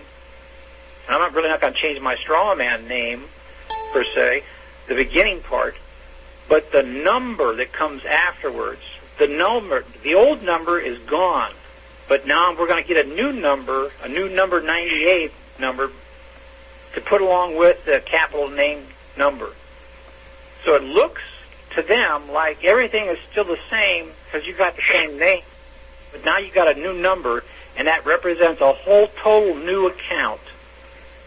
And you are off with a clean slate to do the administration of this new trust with new trust eyes. Okay, now, the new number, is that when your Social Security number is written a different way? Yeah, it will be a totally different Social Security number. I see. And how do you get that number? Through the administration, they will give you a new classification, which is going to be classified as a number 98. You're a non-resident alien, a foreign entity. And this new trust will be identified as a foreign entity. Foreign simple trust. So when I close down the public side of the trust right now, I go into the Social Security Department and I say I want a alien, or what do I say? What we're going to do is we're going to order everything like menu. We're going to order everything and give them the whole instructions all at once, because we're going to have them do it all. Right. Okay. I'm not doing it. We didn't do it before. No. But I'm going to order them to do it. I'm going to tell them what I want done. I'm going to order them to do what I want. So I go in and I tell them I want an alien account? Yes. We're going to tell them exactly what we want, from A to Z. Basically what's on that show on 1026. Oh, I see. Okay, that's on there. Okay. No. On 1020, on 126, right? 126, 126, yes. Yeah. January 26, 2010. Right, okay. All right, I'll listen to that, and then I had a hard time getting the I sent you an email asking, and that was, I think, yesterday. I asked you for the website for free Americans, and because I haven't been able to pull it up by going to the website that I was given. I tried it 3 different ways to Google it, and I could never get it. Is there what do you know what I need to do different? Well, if you just go to my website, movingtitles.com, all of those audio downloads are there. Oh, okay. All right. They're all on there. Yeah, Patrick. Well, I wanted to get on the Wednesday evening calls, and I wanted them to send me the link to do that, and I haven't been able to get a hold of them to do that. Well, if you got a pencil, I'll give you the number. Yeah, I've got a pad right here. The call-in number for that Wednesday show is 724. Okay. 444. What was that? 724. 444. 444. Yes, 7444. 7444. Okay. That's a talk shoe number. That's a lot of fours in there. 724 444 7444. Okay. And then the PIN number is 41875 pound. Got a memo from Patrick Devine. He says, yes, that is where we are. Claim the trust, pay the debts, and then you can either leave it as it is now under your control or close it down and set up the trust. Just need a new bank account number. The SS number is the bank account number and The 98 is the EIN, and that can straw the same. Okay. All right. Okay. I was just looking at some of the forms that Patrick put up, and he's changed the site a little bit, and the only way that I can get the information, it seems, is just to ask a question or something. I don't know, because the form, he had a 1000 form that he put up, and when I went to access it, I couldn't get it, so I didn't know what to do, because I don't even know what the form was about. I was going to go and Google the form just to read it, because usually he puts them on the site. That, yeah. I don't get to ask Patrick by email or so. Okay. Okay, well, that's all I have for now, so thank you very much. All right, thank you. Thank you. I know. Okay, and thank you for that call, Floyd. And I'm going to mute you out, and then we're going to, let's see, I think we've got a Skype question, and we're going to take it to Terry in L.A., I guess that's Los Angeles, not Louisiana. And by the way, if anybody wants to Skype by the, Skype in on the Instant Messenger, you can do that. Our network here is Free America Radio, one word. Do a Skype search. And by the way, Skype is a free download, skype.com. If you don't have Skype, free download, skype.com. Skype.com for a phone. You can talk around the world, Skype to Skype for free, computer to computer. And it's got the Instant Messenger, very professional, and not a lot of garbage advertising looking at you. And then you do a search for us, Free America Radio, one word, in Kingsland, Georgia. And then just hit us up, ask us to add you as a contact. We'll put you in our phone book, and I'd be glad to take your questions that way if you're shy about getting on the phone. And it is Terry in Louisiana. Okay, is it possible to use the unclean hands doctrine as a preemptive filing through the federal courts for our civil summons? That is, as in, somebody just Skyped over that. That is, as an offensive measure against account holders. This would be... Yeah, you could use that as an offensive, and come at them with an action, and if they're foreclosing you on a non-foreclosure, non-judicial state, yeah, you could come back with an independent action and use them, get them in the court, and then get a dismissal, kicking them out of court with the unclean hands doctrine, and then get them on there with the a preliminary and a permanent injunction that company couldn't come back at you again and sue you after it was dismissed. Okay, please follow the other part. Is this would be after a complete notarial administrative process, if only to be as a defense. Which cause of action would be best to use this with? Well, I would use the unclean hands doctrine. That is a cause of action. Plus, I could maybe use some other causes of actions along with it. But just that alone, unclean hands doctrine is a cause of action. Okay. Very good. And I want to welcome Harold to our call tonight on Skype. You just hit us up here, and I'm going to minimize you for the moment, Harold, and get back to you. And we've got another question out there. Let's see, Terry, did you have a follow-up? Oh, he said it was in L.A. earlier this month. Okay, Terry, good to have you. And let's go to, and he says, thank you, Christian. Anonymous, please state your first name and where you're calling from.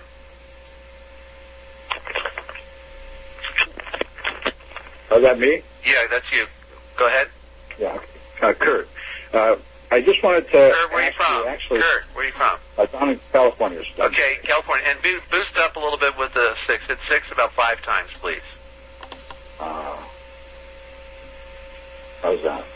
hit your number 6 about 5 times. Okay. Hang on a second here. Is that it? Yeah, that helped out. Thank you. A little. Yeah. All right, very good. Yeah, hi, Christian. Go ahead. How you doing? Pretty good. Yeah, I have actually lots of questions, but, it's mostly, I'm like, I think most of us, like you said many times before that already, that you came from debtor-creditor, and it's only a few times now I'm listening to you, and 4 days downloading, I don't know, maybe 100 hours of audio, and I spend a couple days sometimes on one 3-day audio over again, like we should. And, we're trying to think now, like you said, think trust. When you're writing checks all week, think trust, think grantor, beneficiary. What would that be? I mean, we never get to specifics. Like, I remember one time listening to some of your tapes, listening on the show and everything, that you'll say, I'm going to treat now. Think of treating all your bills as they come in to you, instead of like you did in debtor-creditor, accepted for value. Treat them like trust. That's an instrument that you're going to now convert that, you say, into a special deposit, you would say. And now, do you handle it necessarily like you would accepted for value, even though you say like accepted for value, even though it isn't? It's likened to like 127. Do you handle like that? Do you write across it? Do you sign and endorse it? I remember you did say something about endorsing, because you're going to be turning that into an instrument for them to use. You attach instructions to it. One of the methods of formation, I'm going to be using the transfer number 2, and under that transfer, you're going to use the, like you said, endorsement and delivery. And I'm going to use number C, which is the assignment under UCC3. And that's going to transfer the trust res property and officially make it theirs. That would be the notice of it, of the specific transfer of the res property to them. Mm-hmm. So would you include that with your submission to them, are you saying then? UCC3? Would you then include that with your submission to them, UCC3? Yes, I would give them notice of that, yes.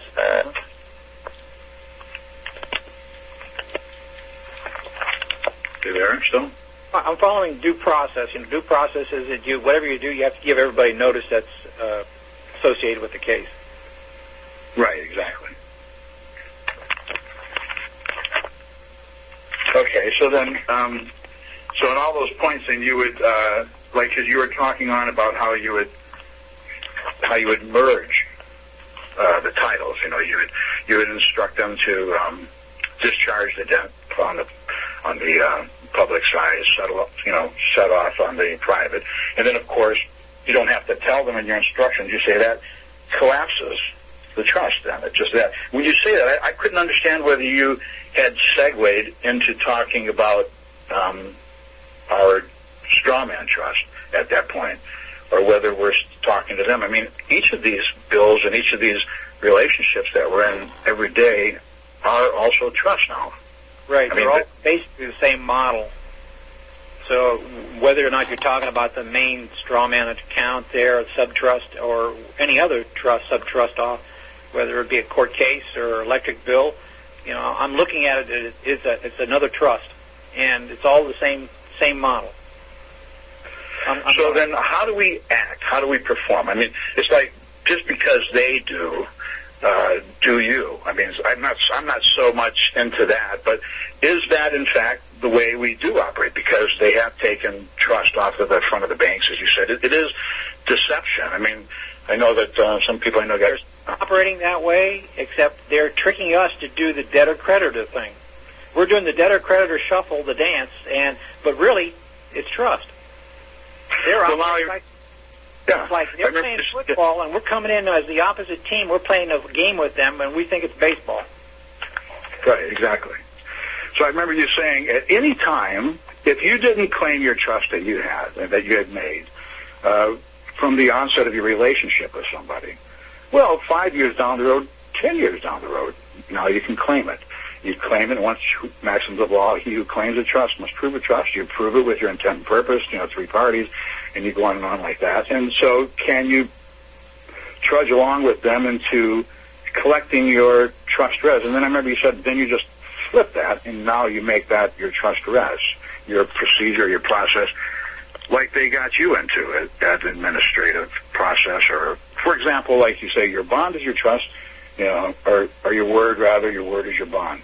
Is that, in fact, what third party, who seem to be the ones that call you on these people on the phone, us, all of us, is that what they're trying to do, is get your word and make that your bond and collect on you for it? Or?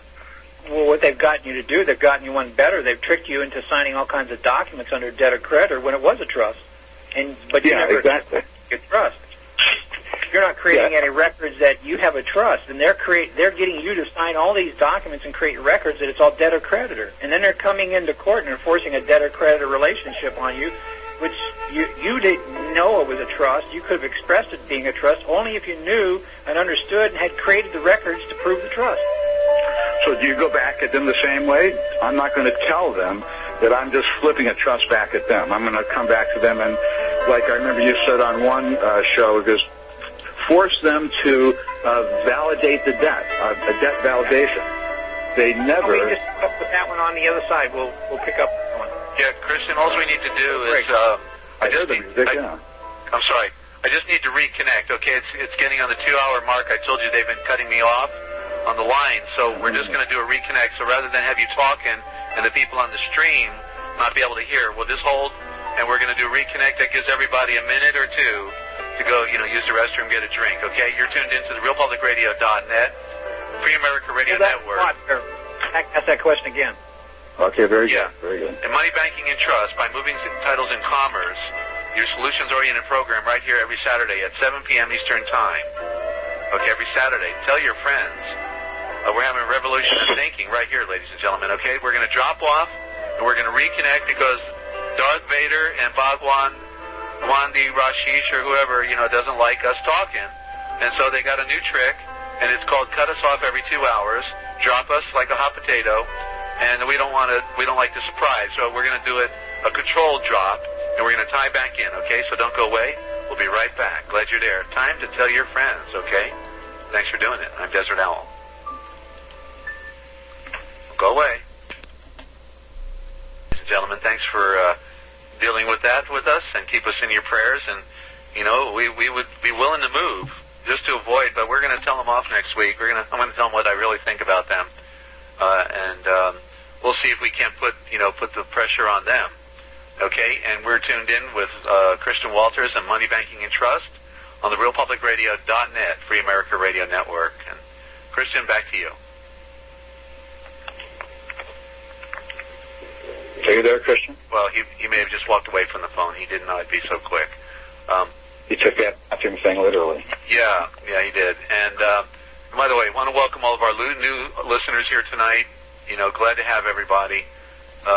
We've got some of the most wonderful people. I get to see all of your very clever and cool names on the Skype when you Skype in. We've got, creditor, debtor, just these different grantor, all these different people going by all these anonymous titles. And it just shows we have a thinking class of people who I claim basically to be the cream of our society tuning in here on Saturday nights with Christian. And most people can't wrap their mind around the commercial aspect of the reality. It's not about law. There is no law.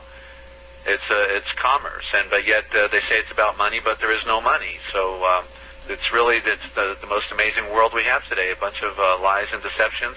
And we've got to figure it out, and we're really on our own on the high seas, trying to get back to land. Christian, are you back? Yeah, I'm back. Yep. Okay, good to have you. So let's get back to that question there now. Okay. Are you still on? I'm here. Can you hear me now still? Yeah. Let me rehash that. I think that's an excellent question, and that points out the fact that I talked about earlier, that no person in the trust needs to know or understand that they are forming the trust at the formation of the trust, and also in the operation of the trusts. But now we come back into the enforcement of the trust, and now somebody has to know or understand that it's a trust, because you wouldn't be able to come in and enforce a trust unless you knew at that point that it was a trust. Oh, I see. So likely maybe you should start talking like a trust, you're saying. them into a trust where they didn't know they were getting into a trust, and that would be, say, like 10 years prior on the bank closing of the house that I bought. And all along, we've been operating as a trust, and yet nobody knew that there was a trust in operation. But now I found out that I'm going to enforce this trust. Now I have to come in knowing and understanding that I got a trust and how to come in and prove the trust. And this may be a total shock to them, because most of those people ain't got a clue what's going on, just like we did. Right. And that's going to be good. Because yeah, I believe that. I believe a lot of them don't know what's going on, what they're doing, but then you do know that a lot of them do, and that's what I kind of hurt for them. And that's what makes me sick or pissed at myself sometimes, that you're hurt because you know what they're in for when you start coming back with some of this stuff. Right. Even if they do know. You know, I think any decent person would be that way. So then what am I to gather from that? That we are to let them know that this is a trust? They never did us. We don't really have to, do we? No, not to the point I'm going to enforce it. Because that's when I'm going to have to prove that there is a trust. And that may be a total shock to some. But that still doesn't negate the fact that if I have all the elements necessary and the method of formation that the law will recognize as being a trust, then I've got them. Right.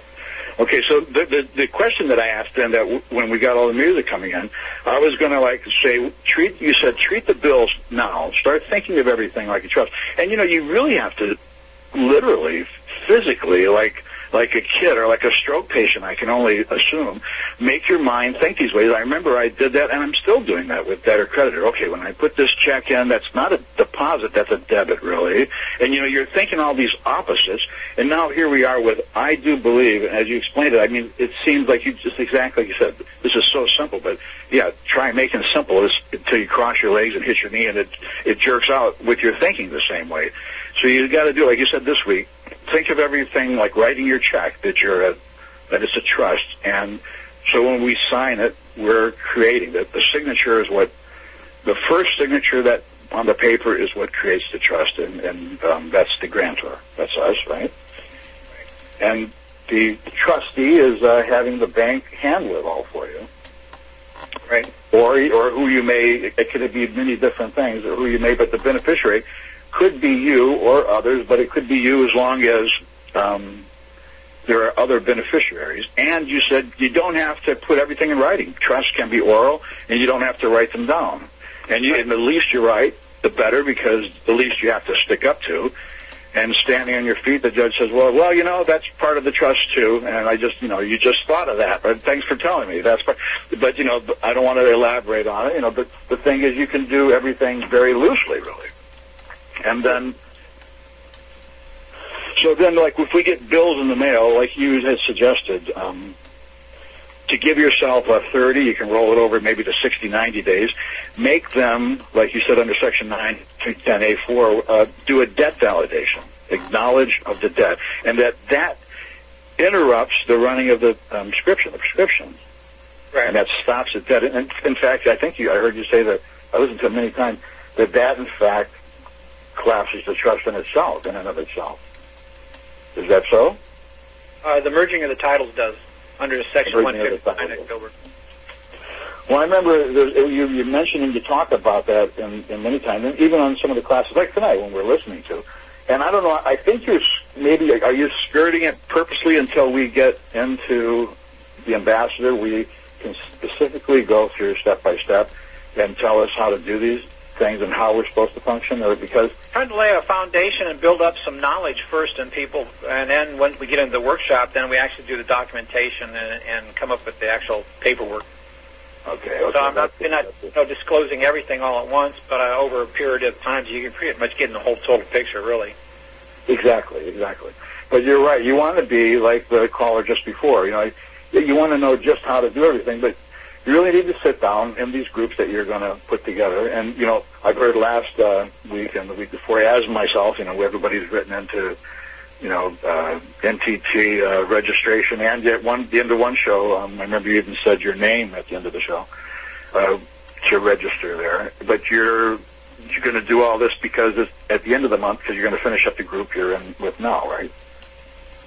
Yeah, well, we're leading up into it, trying to educate more people. Because really, if you don't know or understand, then if you go into court not knowing and understanding, you're like starting under the debtor creditor. And how are you going to prove the trust if you don't know or understand?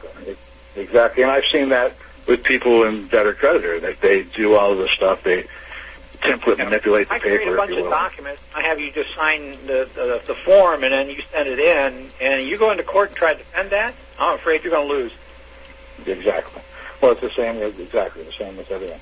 But we had even in debtor creditor, we had knowledge and started with trust, but it was like when you said it the first time I heard it, the person told me, call here tonight and listen. I go, oh my God, simple as that. I mean, it is simple as that, but still, now, puke up everything, not everything, because it's still applicable. Everything that we got to this point is good knowing how all that works. And like you said, in some aspects and respects, we're going to be using that in terms of creating some of our trust regs. But it's thinking differently how it all is, and it's like, oh my gosh, it is just as simple as that. It really is just as simple as that. So for now, until we get into class, how do we treat like people that are being nagged, say with the bills coming in your door? Just bounce them off with the... Well, start treating them like, go through a fictitious model of how you would handle it, and treat these bills coming in and start treating them as trust, but maybe not do it, it's actually, but go through so don't sign as settler or anything like that, but just make the request as they are. Just suck them in like they sucked us in, and then lower the boom, I guess, huh? Yeah, I would just... Or not. Kind of like practice it, in your mind. Or make some documents how you think you should do it or something. Just start getting some kind of practice and applying, the knowledge out of Gilbert's, and how you just start practicing. So you're suggesting don't actually do anything. Don't actually do it. Just practice it in your house. Like your electric bill comes in. Think about how you would start treating that as a trust, and then put some paperwork together and start practicing. But don't send it in. Right. Now, all of the because unless the account, like the guy was talking with, and Patrick said, unless we have that done and in place, we've done that step. Doing any of those procedures will just be void or be not applicable. Is that what you're saying? Well, no. The really applicable sections in the book is page 18, where I talk about the elements. Right. 28 is the segregation of the res. Right. And page 78, which is the methods of the creation of the trust. Just with those 3 pages right there, those 3 sections. That's enough there to put the evidence together, or the records, that you've got a trust. And that's how you would prove trust. And then go through your mind, how would you prove it in front of a judge? What is it you would do? How would you answer the judge when he says, I don't see a trust here? Like you said before, there's the whole of a door opening wide enough to drive it through, to drive home the fact that there is a trust. Right. That was the thing you needed. Right. When he says, I don't see a trust here, that's the opening to come in and prove the trust. Exactly. But how would you tell the judge? How would you prove it? Exactly. A lot of that stuff is on the past tapes that we went through about how to bring in, a colorable motion into court, but yet you want to save your material facts, your SOIs, to bring it in chambers. And with the protective order, there's enough information there to start doing your research and start finding out about these things, like protective orders. What are you going to do to put a protective order on? And that's in every state different, checking the evidence, the procedures in each state? Yeah, a little bit different. Basically, they're all the same. Right.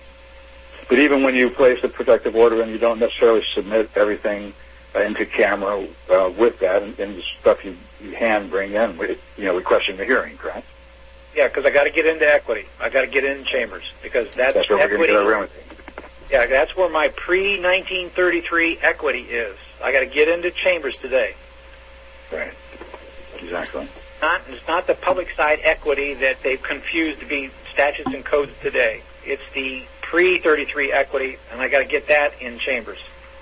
And Pat, And as you were saying, that's why you're teaching up front first Gilbert's statutory trust, because when we get into the white trust, it'll be obvious.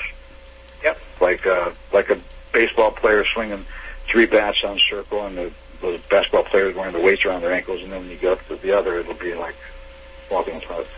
Pat Devine is adding a 1040 Schedule B, Part 3, questions 7 and 8 gives the claim to the trust.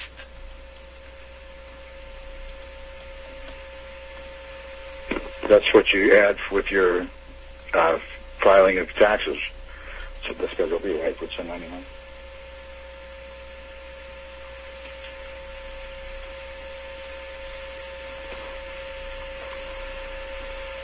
Christian? I didn't. What was that? Well, Pat's writing a follow-up here, but I just was making sure that you were there.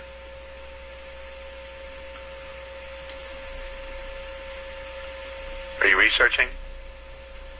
No. What's, I don't. Next question or whatever. Oh, we're done. Okay, I'm sorry. Okay, that was Kurt in California, I guess, right? Okay, Kurt, thank you. You're done, and we're gonna meet out Kurt, and got a lot of multitasking going on here. I want to do the follow-up. Michael out there in Abilene, he had a follow-up. Going back to Terry's question, and I guess his follow-up was, so where do you get the new number? We can do the same thing with a maritime lien, turn it into a trust. Yes. Where do you get the number? Kind of a hybrid debtor-creditor with trust, yeah. But, that could become trust res. How do you get the number, Christian? How do we get the number? Yeah. Well, if you walked into a bank and asked for a Social Security or an application for a checking account without a Social Security number, they may give you some static. But if you told them the classification of your trust that you were going to form and you came with the evidence of the 8 Ben, they'd have to give you a trust under a 78 rule. And they know exactly what you're talking about then. Okay, very good. They just don't vet it. Okay, thank you, Michael. That 98 rule, that is the non-resident alien, the foreign simple trust. And they know exactly what to do with it because they got a whole classification for it. That's what the IRS has got, a classification 98, which is that. Yeah. Okay. And Patrick is doing a follow-up to our last caller, the 8109B is the coupon of the coupon form to submit to get the withholding taxes, 3520A form submitted to the IRS from Philadelphia. Thank you, Patrick. Very okay. And then we've got Harold out there in cyberspace, and we've got High Desert. I did not get the name of the UCC book. Foundation Press appears to be part of the West Publishing for students.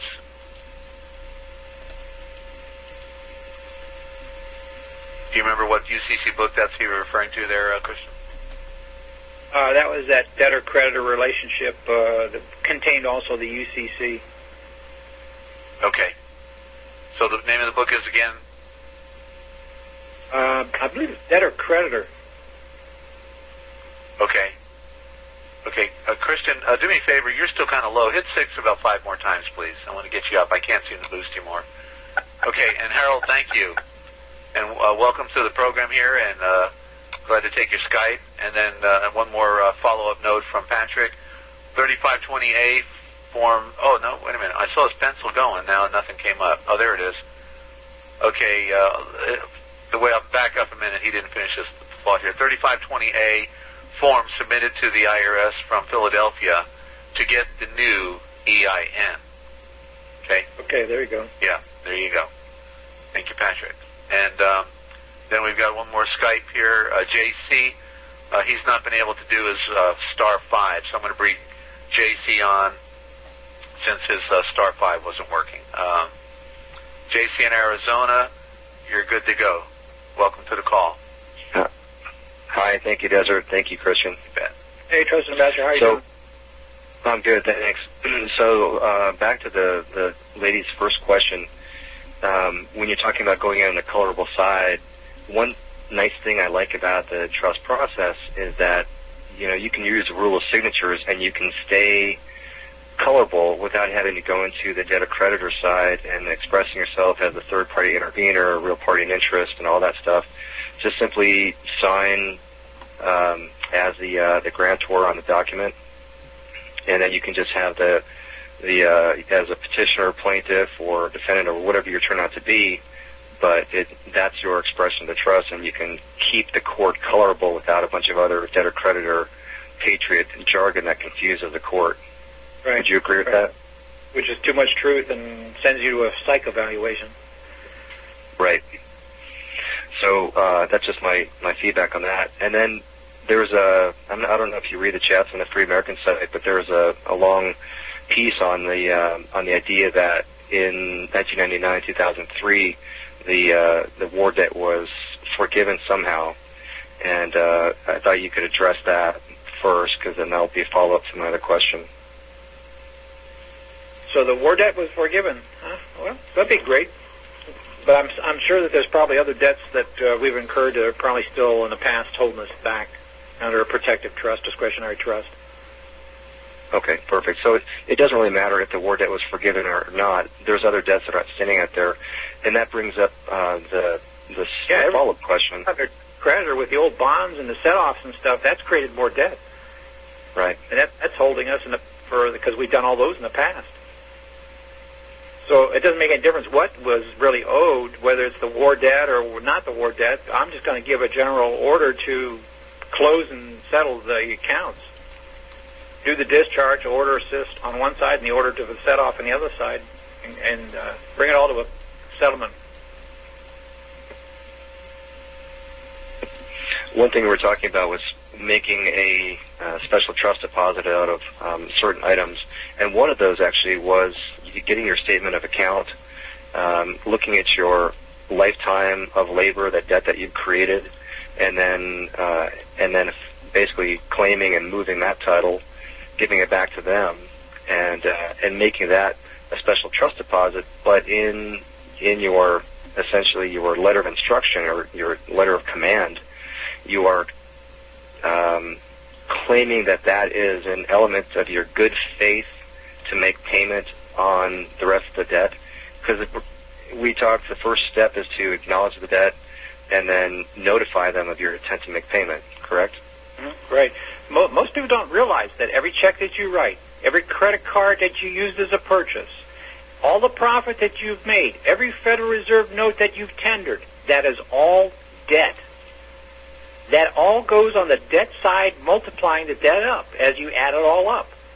All that has to be discharged on the public side and set off on the private side. All those checks that you've written, all those credit cards that you've purchased, that's all debt mounting up. That all has to be taken care of. All the wages that you've gotten, everything, it's all debt, period. It's all attributing to the national debt. It all has to be taken care of. And then you can never cross back over and do any more of those things and effectively connect yourself back into a business or trade in the United States again. Otherwise, you'll commingle the funds and you'll ruin your trust again.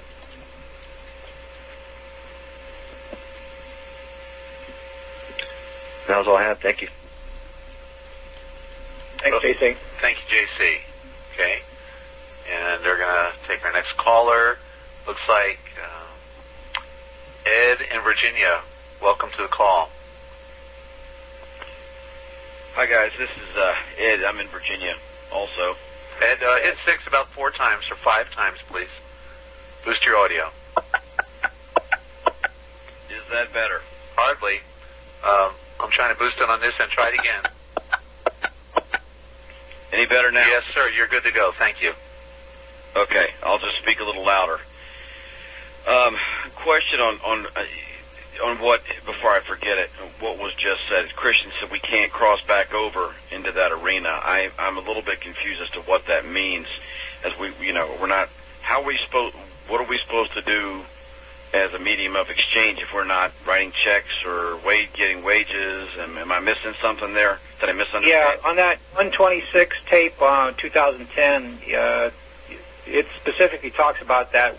After we've terminated the trust and we're going to create this new trust, this 98 trust. Right. That's on the private side. But then we're going to create a new LLC on the public side, which is going to be like the interface of the straw man back in again. Right. Now the LLC is connected to, say, the private side, is because the private side is generating interest, and the interest is going to be deposited on the public side. And the interest is the same thing as what they're using as credit. And you'll be able to write checks out of that account and pay for your goods and services, what you're going to need to be consuming as a real man. But that interest is not effectively connected as a business or trade in the United States because it comes from a private source. It's foreign source. So we'll be able to write checks out of that account? Yes, right. Okay. So it's from the interest generated from private source principal, trust res, which is held on the private side. The interest is going to be created on the public side in the LLC. Are people doing this now? Yes, more. Have you ever heard of trades? Yeah. Yeah. Securitization of debentures? Sure. Talk about the multiplication of the maximum of fiat currency multiplication of 10 under trades, limitless. Right. Okay. Again, I'm going to ask the most basic of questions because I know if I don't, somebody else will wish they were asked, and they're too embarrassed to ask them. So I'm going to go ahead and ask them.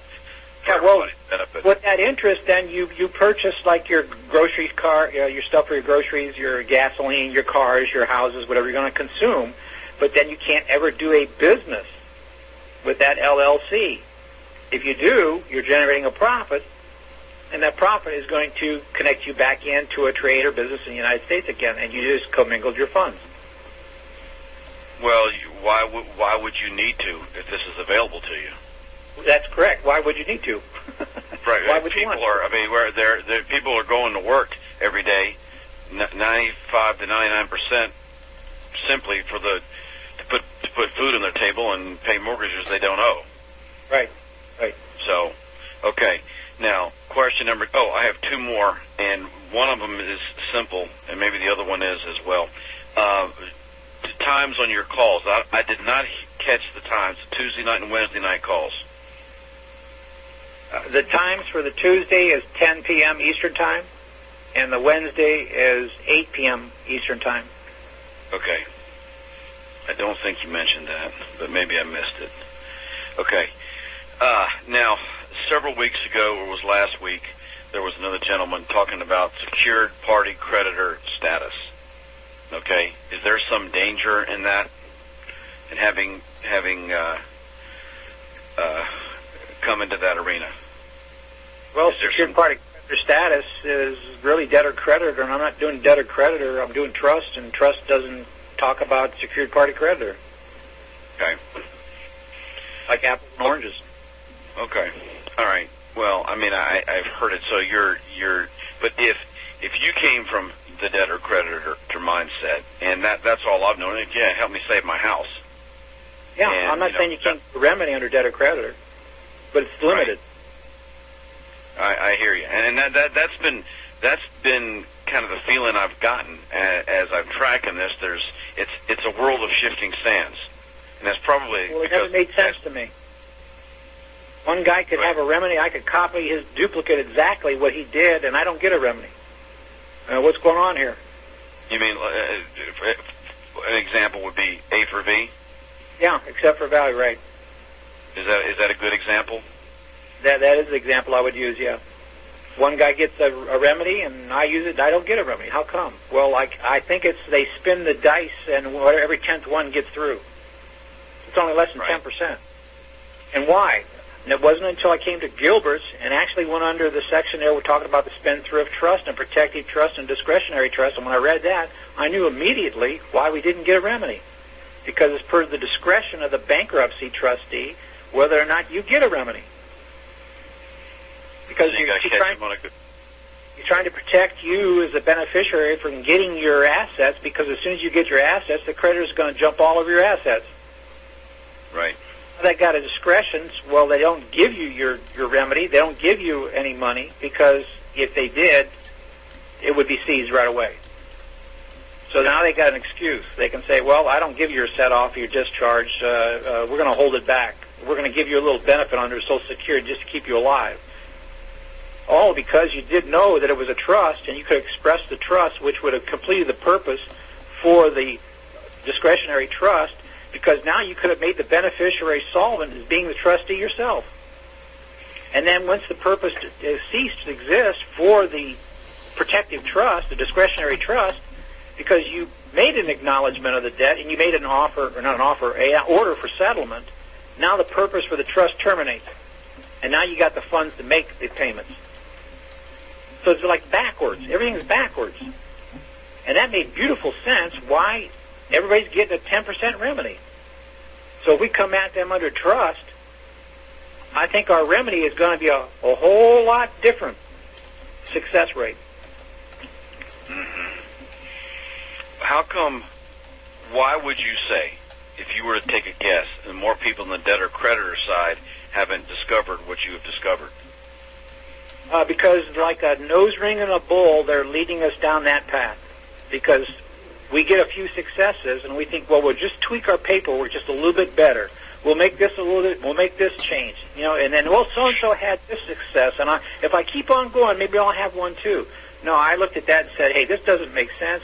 I'm going to look the opposite direction, and when I started looking in trust and studying trust more, I found out, hey, that's the direction to go, and now I'm going to get to the same place by the opposite direction, coming around the other way. Mm-hmm. So it's definitely the road less traveled. And the so white gate is the narrow gate. Right, absolutely. I was thinking the exact same thing. Immediately, that thought went through my head. Okay, I could ask any number of questions, but I don't want to monopolize, so I appreciate your time. Oh, here's one more I got. If you get a lawsuit of any kind thrown at you, what kind of trust? Let's say you get one from a debtor or a divorce lawyer or, a debt collector, like a lawyer's office saying, hey, this credit card you owe us, now we're counsel for the plaintiff, and we're here to collect this debt. What is going on there? Or, let's say you got a divorce suit going on. Well, I'm looking at it as an offer they're sending me to fall under a debtor-creditor relationship, but no, I'm going to express it back to them as being a trust, and then I'm going to, it's like they're giving me the offer because they're presenting me as the trustee under presumption that I'm the trustee, and they're giving the documents, the bills, to the trustee for payment. But that's under a misconstruement. But I'm going to tell them, no, this is my trust. I'm grantor, and you guys are the trustees. And I'm giving you guys the bill back because now you guys make the payment. That's the only thing that's happening. They're giving me the offer because I'm the trustee under construment because I didn't express the trust. But I'm going to express the trust and give it back to them, express it that they're the trustees, and since you guys are the trustees, you guys pay it. Can I ask you the most basic of questions? When you say express the trust, can you break that down as lowest common denominator? Well, I'm saying that, this is a trust. I'm making a special deposit. You guys are the trustees, so the trustees are supposed to make the payment, and I'll make the payment. Here's the asset I'm giving you. I'm gifting it to you. I'm granting it to you. Here it is. Make the payment with. Well, because the offer that they gave me was the debt title, and then when I got it, I gave it back to them as the asset title. So, like one side's the debt title, and the other side is the asset title. I gave it back to them already merged, and I told them, here it is already merged. Now terminate it. Pay it.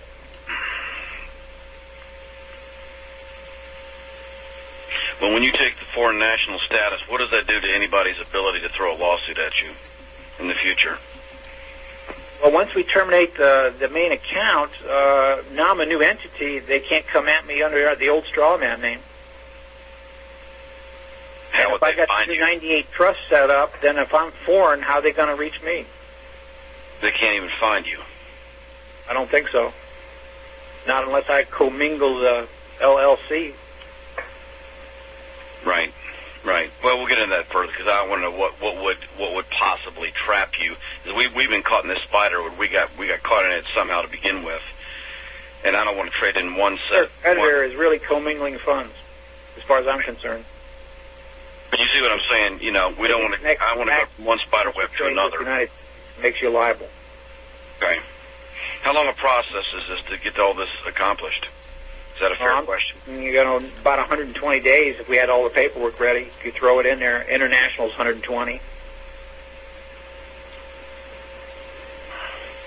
That's a short time to be free. Okay, I think I'm done, and I'll let somebody else ask. But thank you so much, and I really enjoy these calls. It is so enlightening. Thank you. Thank you, Ed. Okay, we're going to meet you. Okay, thank you, Des. You bet. We're going to meet you out, and come on back if you need to. And we're going to go to Harold. I think there may have been just a follow-up on. We got several. I'm going to just have to go back and forth between Skype and phone now. We got. We got. Looks like grantor beneficiary in England. He says, "Hey, Desert, I signed up with a qualifying signature with the benefits agency, real name, and I signed it by name grantor / beneficiary. Now they say that they've lost it. Does Christian have a thought on this? Thanks."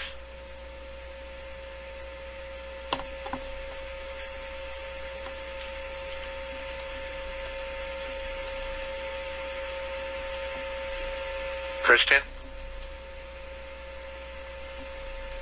Okay, but if they made a presentment by notary, that way it wouldn't have made any difference. They would have been presented by a presentment, and whether they lost it or not, it wouldn't make any difference at that point. Because I would have already created a record that they got it, and that was notification under UCC 1-202. Okay, Christian, thank you. Thank you, grantor beneficiary up there in England. Over there. Okay, we've got an unknown. Unknown, please state your first name. Where are you calling from? Christian, Eric, Florida. Eric in Florida. Good to have you. Can you hear me okay? Yeah, just hit it a few times. 6 a few times. That'll help. Thanks. I don't know why these are low. Any different? Yeah, you're good. Go ahead, Eric. All right, great. Hey, Christian, this week I've been doing a lot of research about... Eric, hold on. Sorry about that, but grantor, he just was doing a follow-up. He says, I can do another. That's what he said, I can do another? Yeah, you could, but why would you want to if you had the records the first time? There you go. Okay. Thanks, Christian. Thanks, grantor. Go ahead, Eric. Sorry about that. Hey, no problem. This week I've been doing a lot of research about the causes of action to file in the federal court that the question came through on Terry on the IM for. Actually, I was talking to Terry about that earlier today. And I was looking at the unclean hands, and from everything that I can tell, it looks like it's a defense and not an offensive. You don't use that offensively. So I'm trying to, first of all, understand how we would use that offensively based on the research on it. And I only did a little bit. You know, there's a mountain of stuff out there to research. But is it possible to, because you said do a notarial process, get the dishonor, and then come at them in unclean hands. But, for example, I'm current on my mortgage, and I want to create an estoppel with them and file an action, not only a private estoppel, but an estoppel through the clerk through the default when they if they fail to answer the summons. And when I file my action, is it appropriate to include unclean hands in that right from the very beginning? And if so, how would I how would I get the court, if it ever went to court, to recognize it as as not a defense but a claim? Yeah, I would put it in there right off the bat. There's something else you could do would be to send it directly to Treasury as unclean hands.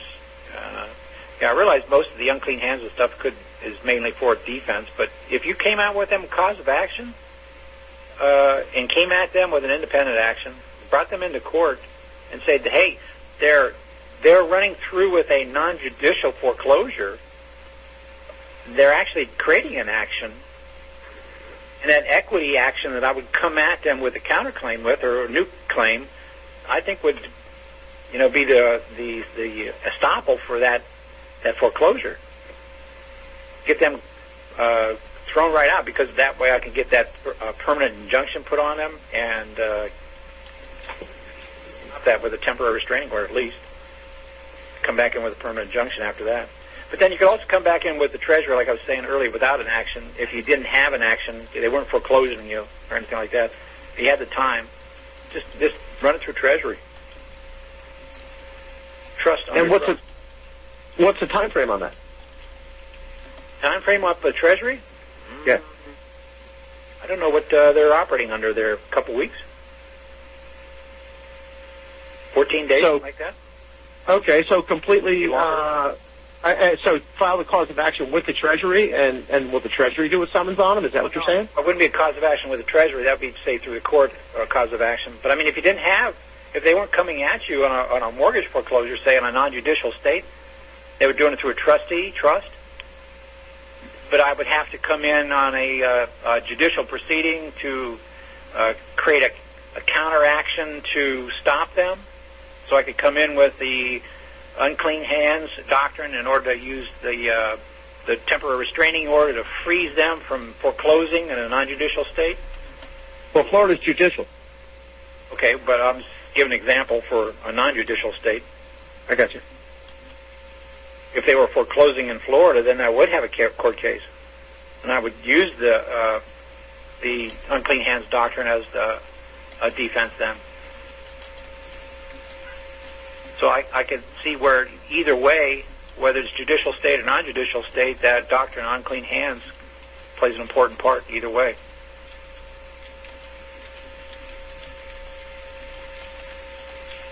So what I'm trying to get at is, how do I go after them preemptively with unclean hands, or is that only a response or a reactionary type of application?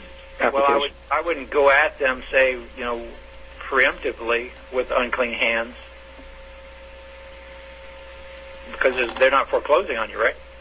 Right, I'm current. And what I'm trying to do is file the summons based on the fact that they failed to respond to the private process, incorporate that private process into the summons. Where I and with some other kind of action. Come in with some other kind of color blacks, like breach of trust. And all the other ones that you had mentioned on Monday night that you gave us, there was about 10 or 11 of them there. Right.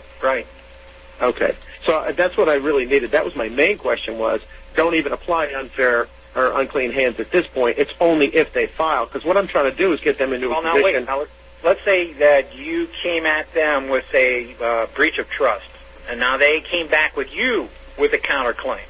With your unclean hands doctrine, you can get the counterclaim thrown out. Okay. Now, I did a self-executing power of attorney on my order for debt validation that gives me and in there I put how I can act in court on their behalf. So could I withdraw any pleadings they put in with that self-executing power of attorney? Yeah, if you had that worded right, and yeah. Okay. And because I was thinking that whatever they do, because they're going to fail to respond, they always acquiesce, I thought that might be an effective method for that. And so really, all chambers where you got the right to do that. Okay. That could be a dangerous move there without it. Because I don't have the recognition of the substantive man in the at law. Mm-hmm. I got you. All right. And as far as the cause of action, I've been researching quite a few of those, and I'm going to continue to research them. And it looks like I got some people helping me too. And the last time, or one of the recent times we talked, you said if it's a bank that's out of the state, then we need to do an action in the federal court. Well, a lot of the stuff that I found so far in going to the law library, I found a book of pleadings that incorporate the Florida civil rules. There's a lot of that stuff pretty consistent with what I'm going to find in the federal. Like, can I use that as a basis, kind of as a starting point as far as what to hunt up in the federal? Yeah, but go look at that O'Connor's federal civil trials, federal rules civil trials. See if you can go to the law library and look that one up, O'Connor's. Okay. That'll give you a pretty good, that in the Federal Civil Rules Handbook. It's several of us that are working on this pleading, on this claim, this initial action, and we're probably going to be working on it for about another 10 days. Hopefully, we'll have it done by then, so then we can all utilize it. But I was wondering, once we get it done, would you be willing to review it before we actually file it and see if there's anything else you would add into it? Yeah. If you know, the reason why I tell you to go look at the federal, because I think the federal does a better job of explaining it in those two books. It gives you a much more detail than what the state does, I believe. You mean the O'Connors? Yeah, the O'Connors and that Federal Civil Rules Handbook. Okay. And explanations of elements involved for all the causes of action. You know, it's for their rules and things. And considering the fact that they've already acquiesced on the private, and I'll have them on another private dishonor, if we write our causes of action up and really do it right, what's the chances of them even responding to a summons that we file in the federal, do you think? Well, if they don't respond, you got them. You know, it's going to be certified by the clerk that you got a default. Clerk will default them. You know, I can't. You know, if they don't answer, they're dead. That's it. What I was thinking about when I'm writing this, putting together this draft, of putting enough in there to where they feel like if they respond in open court, that they're going to have all their dirty laundry aired out by all the documents that I'm going to be asking for, as well as the action that I'm going to file, because I'm also going to file a summons for a bunch of the documents through the Securities Exchange Commission that shows that they never lent any money and all the type of things that I think you probably know where I'm going with this, right? Yeah. And for them to have to show that through the summons, which is what I'm going to demand. I have a list of documents so far that I've thought about putting on the summons, but I was thinking about sending that to you to see if you have any others you might want to suggest. Okay. Yeah. Okay. All right, and then I just got to hope you make it through your emails to find it, right? Yeah. All right. Well, that really cleared up a lot, because I don't want to work on the unclean hands on the front side of this. It's only on the response. And is there any? I know what I was going to ask you. Because unclean hands bars them from putting any pleadings in, is there any other thing you know of that will bar the adverse party from putting pleadings in beside unclean hands? Well, I don't think it'll bar them from putting a pleading in, but once they put it in there, they got their foot in the door. Then the unclean hands doctrine, closes the door and throws them out. Right, but I'm wondering if there's anything else I could do preemptively that'll keep them from putting any pleadings in. Have anything coming at you, it would just, I would express it as a trust and send it up through Treasury and let Treasury, close it all out and let, them handle it administratively. Explain that process, because you said that earlier, and I was really after getting some other information, but now that you brought it back up, when you say send it up through Treasury, where are we going to send it, who are we going to send it to, And what are we going to send exactly? DIB hearing at that 25-06 Treasury Directive. Call that hearing, bring in the administrative, the trust stuff, and let them do the adjudication on it. Let them balance the accounts and go back to them, tell them, hey, that's been paid. But that's only after we get the IMF file in the status that we want it, correct? Because right now it says that we're the trustee. True, yeah. But, it's worth a try.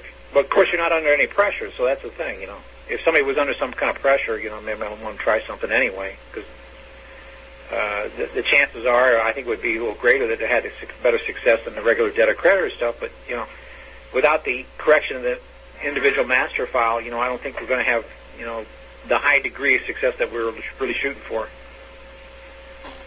Worst comes to worst, we send it in. They don't do anything to adjust the account, and then we wait for the correction. Yeah. Is that kind of your line of thinking? Throw it at the wall and see what sticks? Yeah, but I think it's a little better than that, Okay. All right, good. All right, I'll go back and listen to this a bunch of times. We're throwing, not spaghetti, we don't know what's going to stick. We're throwing glue at the wall. I know it's going to stick. Eventually, right? Yeah. Okay. All right. Thanks so much, Christian. I'll look forward to talking to you in a few days.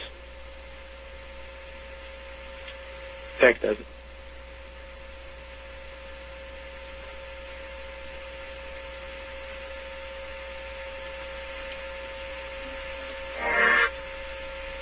Okay, another question? Christian, I'm sorry, I was muted out. Nancy in Colorado's up. Good, yeah. Nan. Okay, I have a couple of questions. One is, where would you find in the IMF that says that we're the trustees? Is that a specific code? Well, the 1040 form was the self-appointed, and you were the one that made out the 1040 form, so you appointed yourself trustee. Oh, okay. The other question is, you talk about the W-8 bin. Now, a couple of years ago, I sent in W-8 bin to 2 different locations, as did several of my friends from other states. Now, one from a state in the West got his back in about 2 weeks. One on the East Coast got hers back after it said it was mistakenly sent to the IRS. I never heard from the first place, and a whole year later, I got everything back, including my envelope. Now, how will I get a W-8 bin, and why aren't they accepting? Did you call it jury directive under 25-06 and ask for a DIB hearing to correct the master file for a particular, status? No. Well, you just answered your question. All right, you have to, but these other people didn't either. They didn't have any success either, right? Yeah, they did. Both of them had success. How did they have success? Doing what? They sent in the W-8 bin, filled out the same way I did, and they got it back as accepted, or whatever terminology they used. Okay, then did they get any kind of new identity or anything like that? Or they terminated the whole trust? Did they get a refund? No, or I don't think so. I don't think they went that far with it. Oh. No. What's their status today? Did you check? What's their status? Yeah. Mm-hmm. I don't know, because I haven't even checked. I was just concerned about myself because I was thinking that this had some importance. Now, I did, some time ago, sort of opt out of the U.S. and back into the United States of America through a common law thing. And still have a driver's license? I do. Yeah. Still writing checks? Got a credit card? I'm still in there, yeah. Yeah, so, even these people that might have had success partially, if they were doing these things, they're probably commingling and not realizing they're connecting themselves right back in again. Okay, well, I can't do, I'm totally dependent upon retirement at this point. So until I would... You're either in or you're out. So I this know, has to... but I'm saying until I would collapse the trust, I have zero money. Uh-huh. Or fake, whatever. So I would have to do that first, wouldn't I? Well, see, we're going to do this like all at one fell swoop. That set up the accounts, orders for them to set the accounts up so that, when we make this transition, it's done all at once. So that then I could do the W-8 then. That would be part of the package? Right, the whole thing all at once, from start to finish. Okay. So then at that time also any retirement would be, where would that would be considered profit in your LLC? Well, once you merge the titles and terminate the strawman account, then that remainder that is going to spill over into this new 98 trust, and then you're going to create that new LLC simultaneously on the other side and give them the instructions to generate the interest on the trades and fund that new LLC. All right, but I understand, I think, where the money comes from there, but what about these retirement accounts? That won't make any difference because that's all debt money anyway. That'll all get merged with the assets and offsetting and discharging. Okay, I got it. Okay, thank you very much. Yeah, most people don't really realize that, all this stuff that we're doing as debtor-creditor is really just mounting up more and more and more and more debt. Yeah, well, I do know that, and that's why we've tried some of these other things, but I don't know. Does it make any difference? I was born before 1933, and other people seem to have success where I don't. That's strange. You'd think it would be the other way around. I know, but it's just like, and on my IMS, at one point I had a mail filing of 01, which did not require to file. I've got your answer. Okay. The fact that you're under a discretionary trust, even though it looks like you should get a remedy and somebody else does and you don't, it's because the way they spun the dice. Oh. It was every 10th one, and you just happened to be the unlucky one. Okay. It's per discretionary trust of the U.S. bankruptcy trustee. And how they figure it, I don't know. Oh, so there's no way I can change that. No, I don't think so. Not until we terminate the whole thing and get rid of that trustee, that discretionary trust. Right. So, I mean, that makes a perfectly logical explanation of why some do get a remedy, some don't get a remedy. Right. The fact that we had a spendthrift trust in 1776 that changed in sometime around Civil War between then and 1933 into a protective trust and a discretionary trust. And now it's per the discretion of the trustee, the U.S. bankruptcy trustee, whether or not anybody gets a remedy in anything. So who is the trustee at this present time? Because I keep reading different offices. The public debt trustee on the public side, that's Geithner, but then it's Rios on the private side.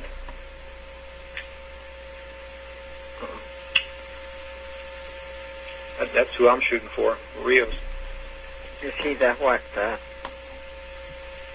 She's the U.S. Treasurer. I forget what the title is. U.S. Treasurer. Okay. Because I've tried to get to some of those, and I don't know. I hear Geithner is under arrest, but I don't know. So I don't know what's happening even there. Yeah, I've heard that too. So can't confirm it, but anyway. Now, how will this affect? I have an IRS debt. Nancy, before you go further, would you hit your 6 about 4 or 5 times, please? I'm trying to boost you. Yeah, people seem to be talking a lot about, foreclosures. My problem is IRS.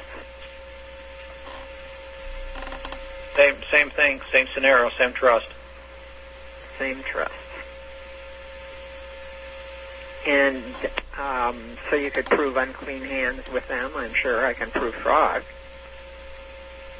But yeah, you don't have a court case, right? It's not court act. No, but they have liens all over everything. Notices of.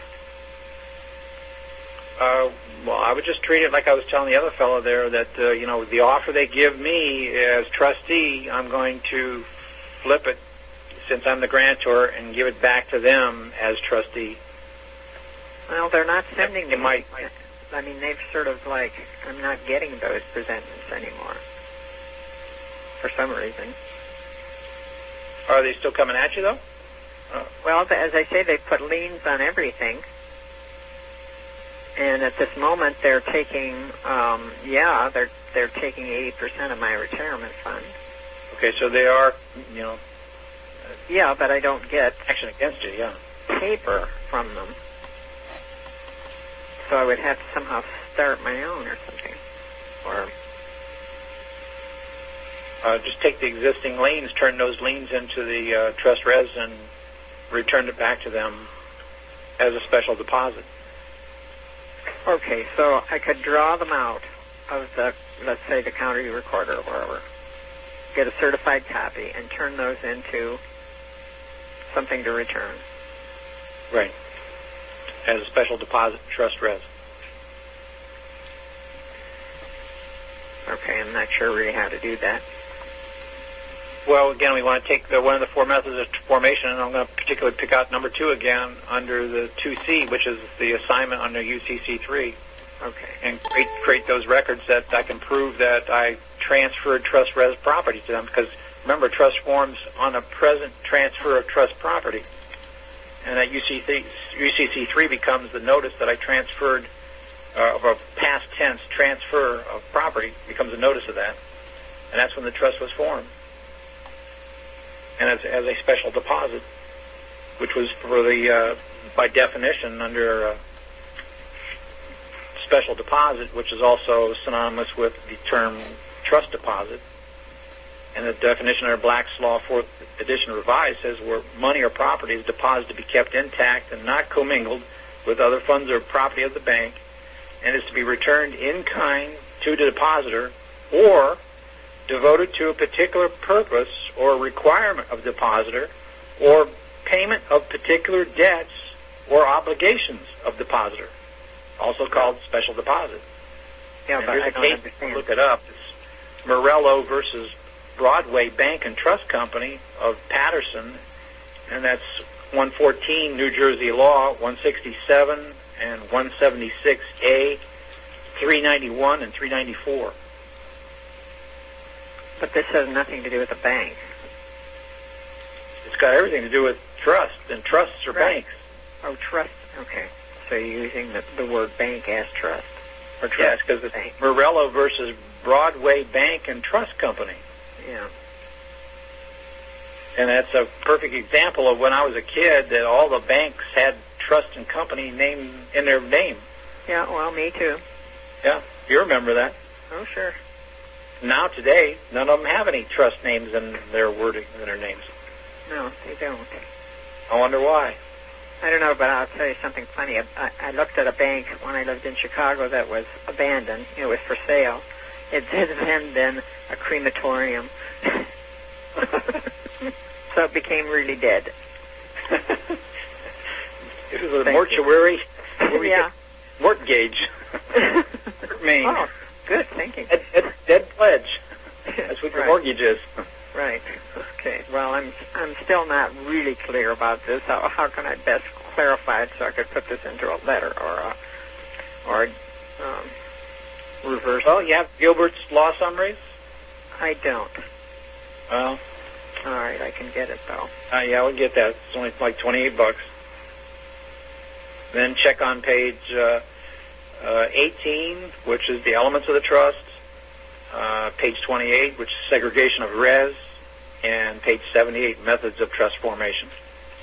Okay, and this is, I can get Gilbert's from where? On Amazon? You can get it at any bookstore.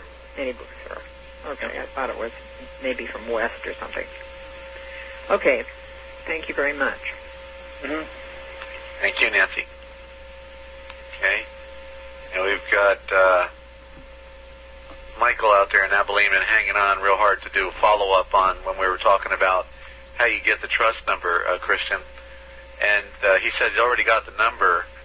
I still have a problem with this. I mean that we close this trust down. Does this not close down the entire Declaration of Independence, thereby causing total breakdown of everything, causing riots and everything?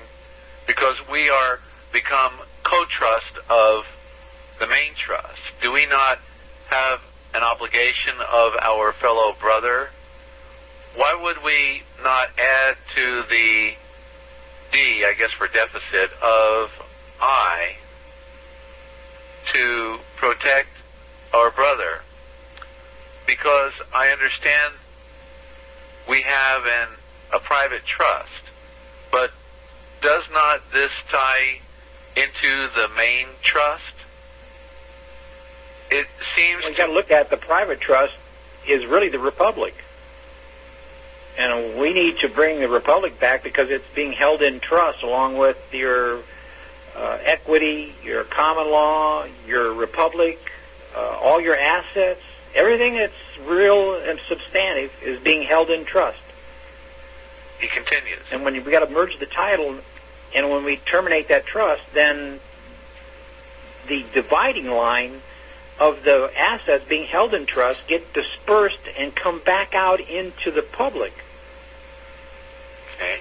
He continues. Created a perfect title. Okay. The trust split the title. And when it split the title, it hid everything, the Republic, America, common law, equity, and held it in trust. Okay. It's just wait for you to free it up. And you free it up by merging the titles and terminating the trust. Okay. It continued. It seems to me we need to work hand in hand with the beast. They are here to protect us. Remember, they are going to be here to the end, the system that is. Okay, then he's got his follow-up here. He wrote while you were talking, he is on to something very big. And then Declaration of Independence. That's not what the Scripture says. America is dead. No, it's not dead. It's just being held in trust. And remember, these people are people also, and they just don't have knowledge and understanding. And the Bible tells you to go get knowledge and get understanding. And above all things, get comprehension. Right. Mm-hmm. Right. Okay. Very good. Thank Study you. yourself to be approved. Right. Okay. He's. Romans 12:2 says, hey, transform your mind by the renewing of the mind so you can come out of this pattern of the world thinking, this debtor-creditor garbage, and get back onto the right track by the grace of God, the mercies of God in verse 1. And the chapter 12 is the first application of the doctrine. It's the first chapter in the practical application. Chapter 12 through 16 is the practical application, and chapter 1 through 11 is the doctrine. Right. Okay. Looks like, I don't know, we got this super long number here. It's longer than the average. So I don't know. Okay, and Michael followed up. He said, I understand that. Very good. Thank you, Michael, in Abilene. And we've got a number, I don't know what, it starts apparently with a 353. So I'm going to open it up. And whoever hears that they're open, state your first name, where are you calling from? Hi, Desert. My name is Dominic. I'm calling from Ireland. Oh, Dominic, good to have you, brother. Hey, how you doing? Hi, Christian. How you doing? Sorry about the long number. That's all right. Now I know. Okay. I'm calling from Skype, actually, from my computer. Funny enough. I just had a couple of questions there for Christian. Christian, when are your workshops starting? Towards the end of February, I believe. We're going to set out the notices for that. Shortly, very shortly. Okay. You were talking to a gentleman earlier on, and you mentioned that to get remedy, you'd be looking at possibly a time frame of 120 days internationally. Can you just briefly expand on that? Well, I think everything is with 30 days in the courts, but international, my understanding is it's 120 days. All right. Okay. One final question. I was reading in one of the Irish law dictionaries today, and they were talking about discharge from an obligation, as in a bill or some sort of payment obligation, and that one of the reasons that this can be achieved can be through material alteration. And I'm just wondering, is this sort of tying into what we're doing here with trust? Is this sort of are we like we're altering the trust, aren't we? Like we're reshuffling the trust to put us as grantor rather than trustee. So is this kind of tying into that, or am I on a different track? Well, I don't know. What was the date on that publication you were reading? Oh, it's Murdoch's. No, it was Murdoch's Law Dictionary, 5th edition. I think it was 2009. 2009. Yeah. Well, I'd have to take that with that it's fact that it's after 1933 and it's probably all statutory. So I have to compare that to say post or pre 1933. Oh, I'd be more watching the context, how it's fitting. Cool. Does the IRS come into this at any stage? Like, do you know if we needed to enforce anything, would we employ the services of the IRS, or is this something totally different? Is that more creditor debtor? Well, I would use the IRS as enforcement because they're the ones that are, the attorneys, U.S. attorneys here. Because the IRS record is the master record, and all other agencies must, match up with that. So I think the IRS and the U.S. attorneys here are the ones that are going to do the enforcement for the records that we establish. Okay. I don't know how it is over in your country there. Yeah, I think it's pretty similar enough. Well, we have the IRS obviously here through the presence of the U.S. Embassy. I think most countries are like that anyway. But funny enough, our revenue service is called the IRS too. It's the Irish Revenue Service. But I'm sure it's all structured the same, Yeah. Yeah, that's pretty much it, Christian. Thanks very much for answering my questions. Thanks, Desert. I appreciate it. Hey, amazing the similarities. Oh yeah, it's a small world, I tell you. So the MO of the devil has not changed since the history.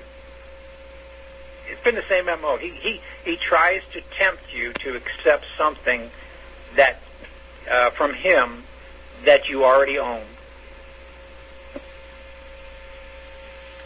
Okay, that's how he works. Yeah, Dominic. Same MO. Yeah.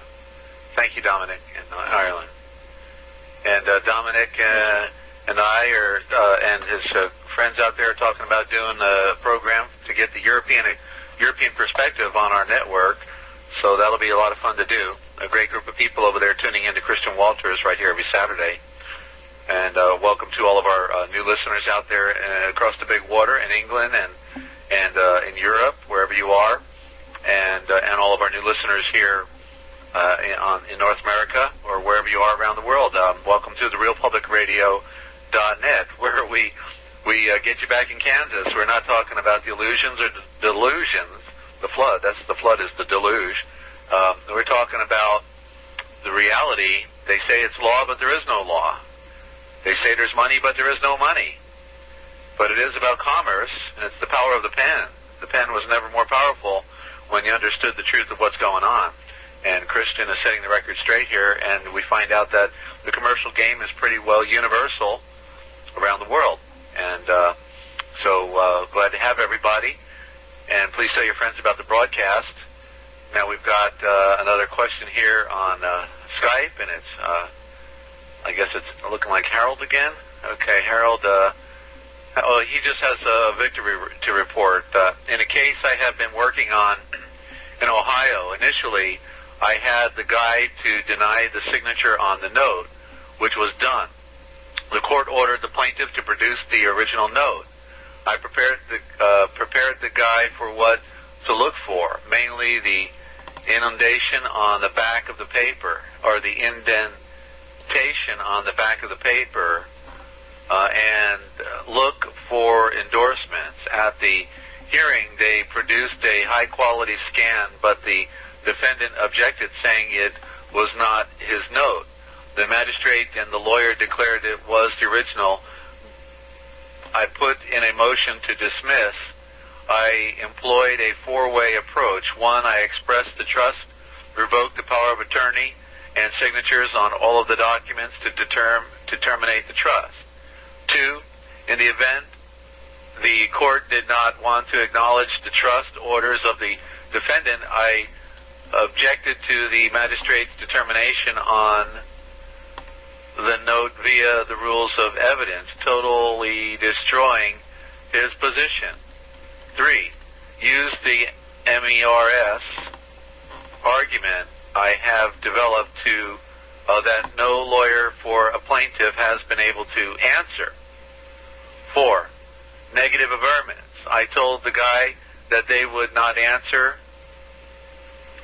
and would ride it out so that the court could dismiss the action without addressing the merits of the motion. And that's exactly how it played out. After over 90 days and after 2 orders to plaintiff, move / answer, the court dismissed the case, unfortunately without prejudice. But the way it played out, they can't come back. And thank you for that, Harold. Very wonderful explanation there.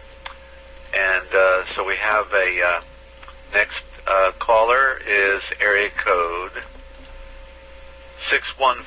641, please state your first name. Where are you calling from? Okay, this is Patrick. I'm here in Iowa. Oh, hi, Patrick. Patrick? Okay. I just wanted to try and supply a little clarification, Desert and Christian, on what I tried to send to you there earlier. Yeah, now, Patrick, hit 6 about 5 times, please, on your phone. Okay. 6. Let's get boosted here. That getting better? Do it one more time, please. You're good now. How about now? You're real good. Go ahead, Okay. Patrick. Okay, I don't want to interrupt on you, Christian, because you're right on a lot of this stuff, and this has been an ongoing evolution to try and find out what's going on. You've approached it a slightly different way than I have, but we're getting to the same point. So there are several different paths to get to the same point, and I think we're just about there. The key thing is we were working on the 1099-Cs and the 1099-As to try and cancel the debt. Tim over in Illinois and I had been on a couple talk shows, and we were trying to fit them into the 1040 where we would put the money coming back off the 1099-Cs. And going through that, we got into the Schedule A, and we're looking at that under miscellaneous. Well, I continued to look at it and went to the Schedule B, and then looked down at the very bottom there, and it's got a Part 3 on there. And we were doing the 1099, or the W8BN and IMYs. Those tell everybody else out there in the world that we have a trust, and that we have a beneficial owner, and that we have a flow-through entity. Right. But where did we tell the IRS? Nowhere. Never did. Because those forms are not to be submitted to the IRS. So you answer questions 7 and 8 because those questions deal with the foreign account and the foreign trust. The account is question 7, and it is per form TDF 90-22.1.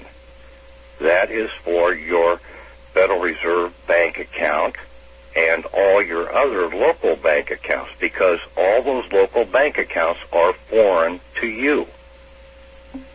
So they're all foreign bank accounts to you also. Right. You have to list those on there. That goes to the Treasury Department at Detroit. Now, the question 8 is deals with the 35 3520 form and the 3520A form. And that is where your W8BEN comes into place. It's the comparable thing to the W8BEN. I put down in all cases that I was the trustee, I was the agent, I was the owner, I was the grantor of that trust. The Patrick Devine, not the Patrick. The Patrick is the living man. Okay? So the Patrick Devine, the fiction, the birth certificate person, is basically the one that is the player in all those entities. I sent those in to the IRS to where it's set. Now, the 3520 form, the 3520A form, basically ended up getting into Philadelphia. Philadelphia is a pivotal place in the de jure part of this country. Okay, there is still some de jure entities in this country. It came back, and it was the one that gave me the 98 series EIN. Okay. Because that Social Security number is nothing more than a bank account number. It is a bank account number that was set up by the creditors to the bankruptcy of the United States, the Federal Reserve Bank and the IMF. They are the two creditors, along with us, to the bankruptcy of the United States. Okay? So that's just a bank account number. We've been trying to pay everything off using a bank account number. We may get remedy, we may not. We never had an EIN number for our beneficial owner. When you fill these forms out, you will get an EIN number for your beneficial owner. Right now, there is only 600, roughly about 650,000 people here in this country that have a 98 series EIN number.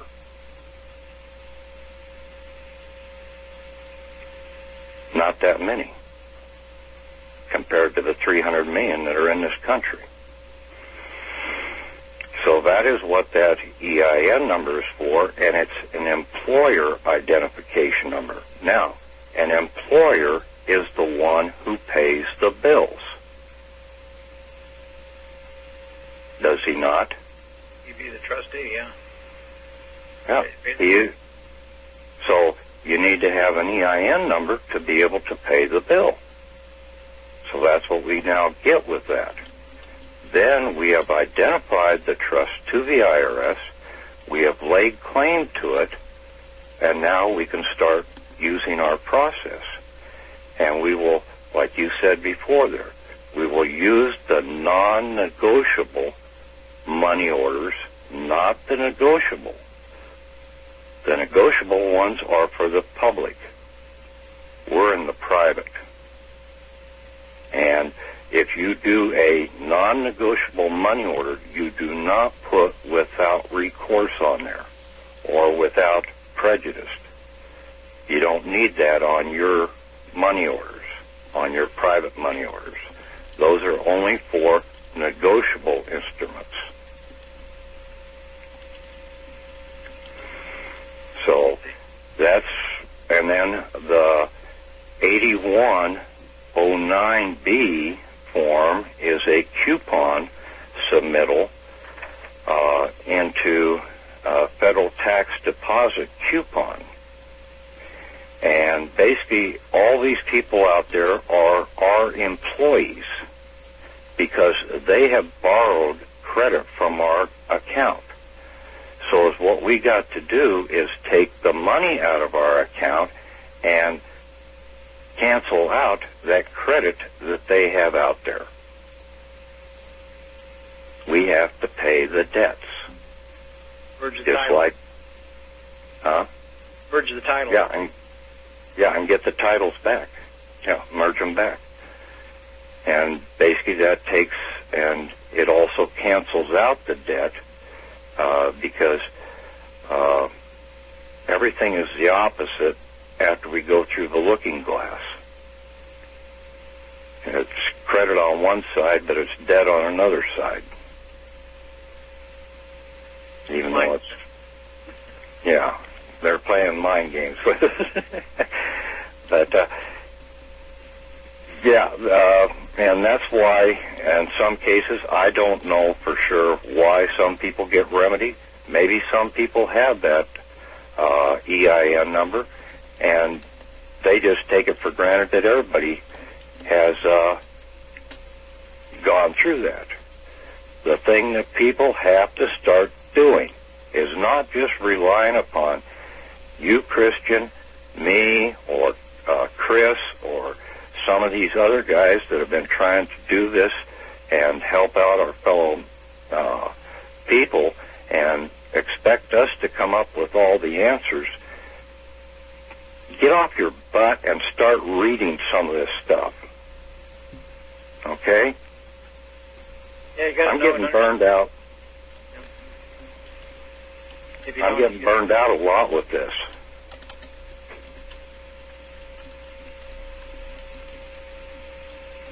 Now, there was one of the ladies there was talking about her,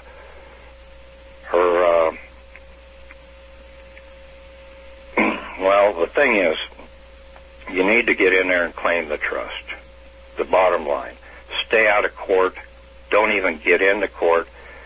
Take those items and then start looking at taking those items, putting a non-negotiable money order with it, send it into the IRS, pay the thing off, cancel out the credit that's sitting out there, and take the asset out of your trust. Don't worry about the damn money. Okay? It'll come to you once you stop worrying about that stuff.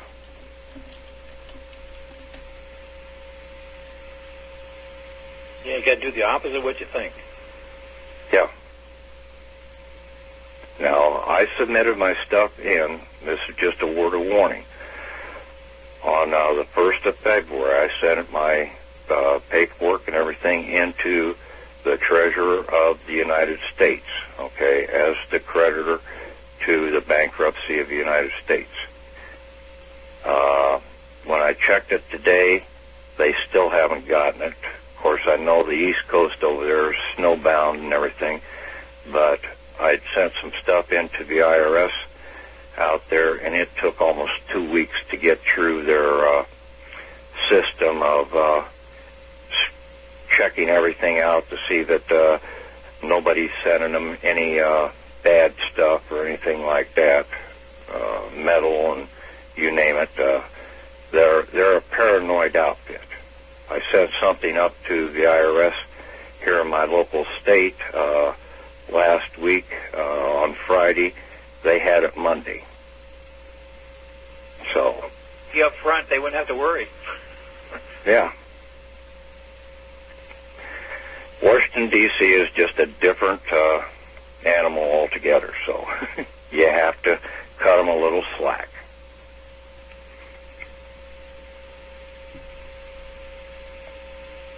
Okay. Yeah, that's about all I had for right now. I'll try and talk to you a little later, Chris, and go over a couple other things here. All right. I think that'd probably be best that way. Okay. Thank you, Patrick. Okay. Okay. Thanks, Desert. Thanks, Chris. You bet. Pleasure to talk to you there, Patrick. Okay. Bye, Patrick. Bye. And just a footnote, we have a special presentation we'll be doing whenever we're done here with the program, because this is Money, Banking, and Trust by Moving Titles and Commerce. So we're going to do a special presentation by my friend Stephen Jacobson of MindControlInAmerica.com. That's his website. If you want to check it out, MindControlInAmerica.com. We're going to play one of his 2 all-time classics. He did Mind Control in America, exposing the strategy to manipulate your mind. He worked for television and movies in New York, and he walked away from it because he saw the tricks that they played. So he made the 2 all-time classics. and we're going to play Wake Up America, Exposing the Deception of Modern Money. It's a 1-hour presentation. It's an unsurpassed classic. You will understand what money is and what money is not after you hear this. So if you've not heard it, it's a fantastic educational piece, and it's profound how Stephen could pull this together when he produced it. So that's coming up after Money, Banking, and Trust.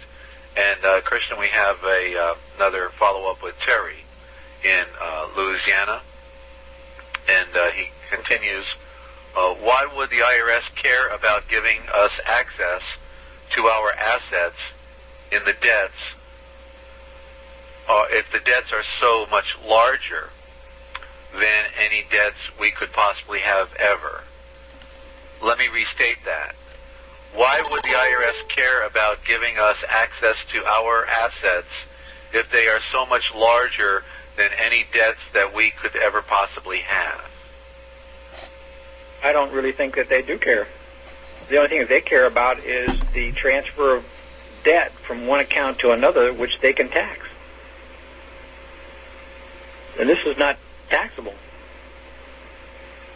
I don't think they care at all. Okay, and he just says thank you. And thank you, Terry, in Louisiana. And now let's go to, area code 301. Please state your first name. Where are you calling from? 301 area code? Yes, this is Kevin. Can you hear me? From D.C., Maryland area. You're from Maryland? Yeah. Okay, Kevin, just hit the 6 about 4 times. You're almost there. Is that good? Yeah, Kevin in Maryland, right? Yes. Okay, go ahead, Kevin. I called in last week about the IRS, and I was listening to what the lady said. But I got a big question. If I'm not in their system for filing 1040s, because when they did a search, it said no 1040s found. I just found out by accident that substitute forms were put in for me for 2004, 5, and 6. So of course, someone had to do that at the IRS. How am I put in for my Freedom of Information Act? I haven't gotten it yet, but would I still be down as a trustee in that IMF file? And 2, for instance, I've talked with Patrick before about the forms he just talked about, and I don't really want to go into putting any forms in to a certain degree that deals with a 1040 if I don't have that on my record right now. Yeah, but aren't you the one that said that they filed some self-assessment 1040s for you? Yeah, that someone had to do something. All the lady told me was that it was a substitute form that they did. I haven't signed anything, and because I told you I haven't done anything since '92. So when she actually put my Social Security number in, it came back no 1040 filing found. Okay, but apparently it went in for you. But apparently they must be operating off of that to say that you are the trustee for the account. But still, I think you have to go back and correct that master file, and that would probably take care of it. Okay. Come up with, counter evidence that's going to say, different. Otherwise, what they put in there is probably going to stand because nobody rebutted it. Okay, well, of course, if you didn't know to rebut it, you wouldn't know. Right. What do you think about what Patrick just said about that 98 trust? I mean, is there a way for us to be proactive and get that 98 trust number on our own, that EIN number? Yeah, but I think we should do all this stuff like all at once so we have everything all in place. Otherwise, we don't want to leave any steps out. That's kind of the reason why I've been waiting so long, to make sure that we got every, detail in between. Okay, yeah. So you said later this month you'll be doing the seminar because I'm going to try to get some money together. But I guess a quick question, probably don't, but do you take credit cards for the seminar? Yeah, probably going to be able to, yeah. Oh, that's cool. That would help tremendously. Okay, well, thank you.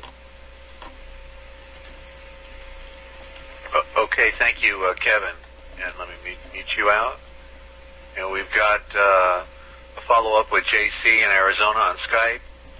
Your initial pleading is motion for temporary injunction.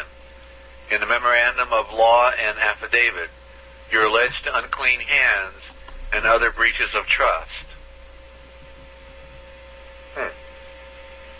didn't sound quite like a question.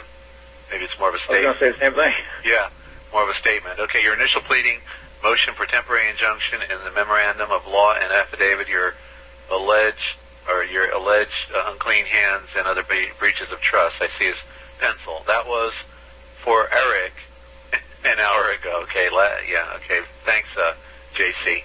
Yeah, it's hard. I'm getting inundated with Skypes now, so yeah, I've got the control panel for the conferencing phone line, and now all these Skypes looking at me. If you want to get on the Skype database, ladies and gentlemen, for any reason, you can also be updated. The thing is, when I get going every day, I put the next program up on Skype, so you can always know what programs we have on our network on the realpublicradio.net.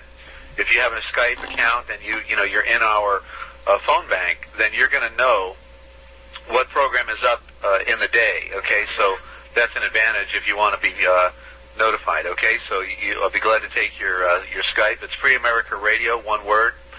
Free America Radio, and we've got programming, 7 days a week. Just check out the website, and also go to the archive page and check out the download, the PowerPoint presentations we're making available as well, okay?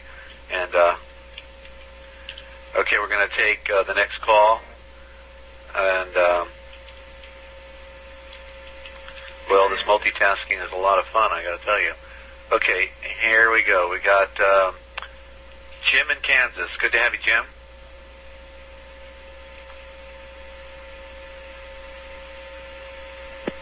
Jim, are you there? Yes. Okay, give it a shot. I think your audio may be okay, Jim. Go ahead. Hi, Jim. Are you there, Jim? Yeah, can you hear me? Now we can. Go ahead. Uh-huh. All right. I was going to say, that you can get those EIN numbers online. And I don't know if you know this or not. Maybe you've already looked into it, but it asks you, one of the things it asks you is those different questions, and then it asks you the entity, and it has other.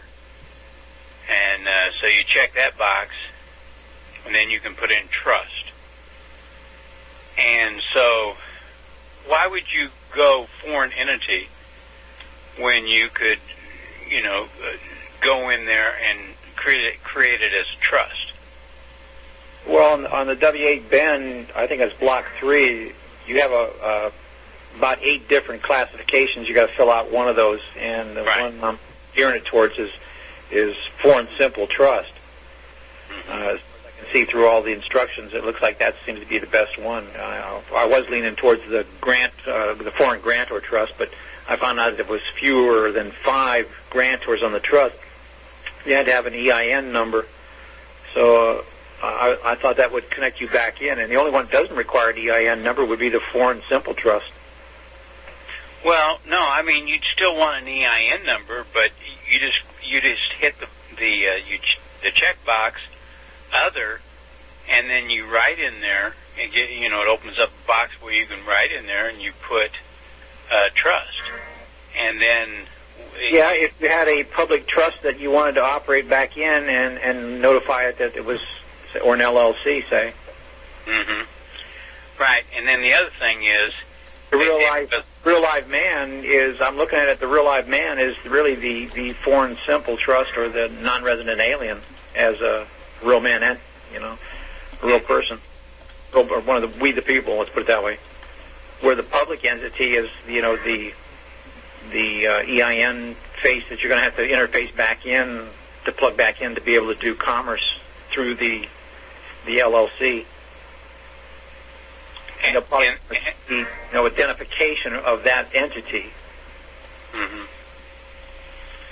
And then it asks for, because of the Patriot Act, the bank says, well, in order to open up a bank account, we'll need your Social Security number. So even though you have gotten an EIN number for Christian, you'll still need to give them your Social Security number. So I was thinking, that even though most banks have a trust department, you could give them your Social Security number, but then after you did that, you could tell them, you know, being you have a trust department, I want to just go ahead and have you guys be the trustee, and you can use your own Social Security number. Possibly, if you wanted to maybe do it that way, but, you know, I'm looking at terminating that straw man trust account totally. I'm not talking about the straw man. I'm talking about the new one that you set up. Oh, the new one. Okay. Yeah, the new one you set up. I mean, because they still, as a trustee, have fiduciary responsibility to look after your money, so they can't just give it to someone just because they get some court order. With you having the nexus of your own Social Security number connected to the trust, they might go ahead and just take it. But if they're the trustee, they might not. I'm just, you know, I'm thinking out loud. Mm-hmm. Just a thought.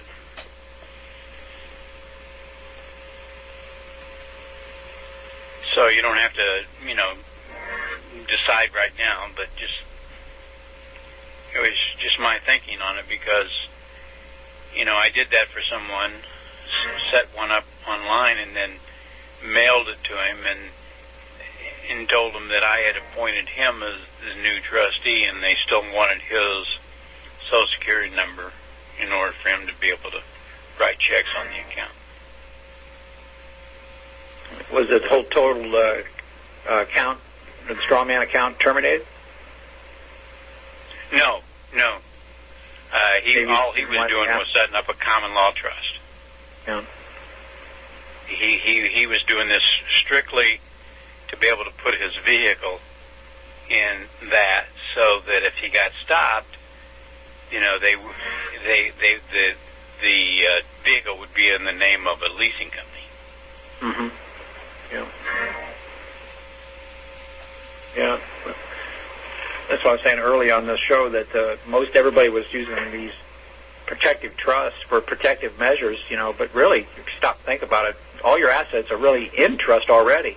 Why do you need another trust to protect it? I think you just need the knowledge and understanding of how to use the trust that you got.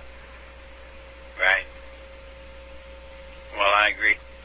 So you don't think there would be any need to have your vehicle into, or your house or anything like that, your swimming pool into a separate trust? Not anymore. I used to when I first started. For liability's sake? I mean, it's in trust already. All I have to do is know how to handle, say, an offer that came at me for debtor creditor and turn it back into a trust as a payment. Hello? Yes, I'm here. Can you hear me?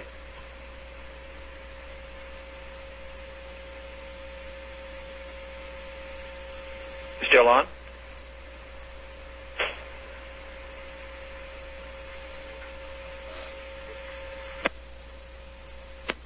Oh, Desert? Yeah, Christian, Yeah. I'm sorry about that. Yeah, okay, thank you to Jim in Kansas. And we've got Michael and Abilene again with a follow-up. Let's see what this is here.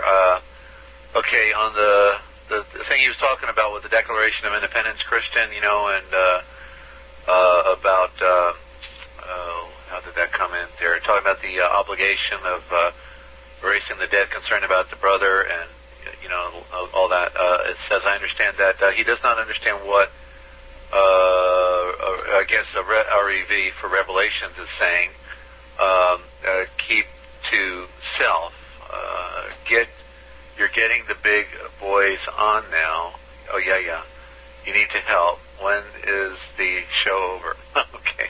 Anyway, these follow-ups are difficult when we're getting them delayed from the initial point. That's the problem with Skype. It's really, you know, better to do a lot of the...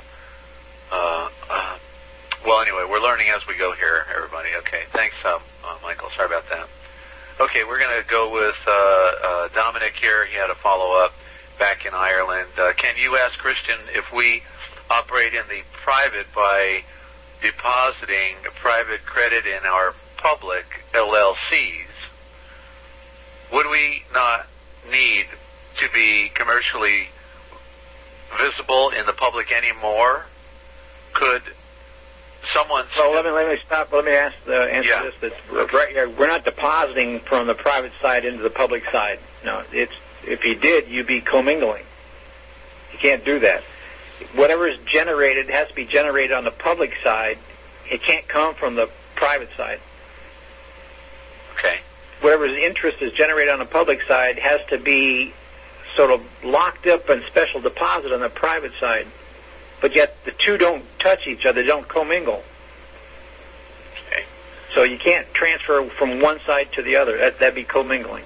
Okay. Can't do that. That's a no-no. Could someone still attend a public educational facility or continue in his studies? Under trust. Okay. Trust would be for the private man. Okay. My apologies if the question... Go ahead. The whole difference is that the whether or not it's sentier on the private side, which is knowing and understanding, versus on the public side, you don't have sentier, although you know and you understand, but it's proved by a record.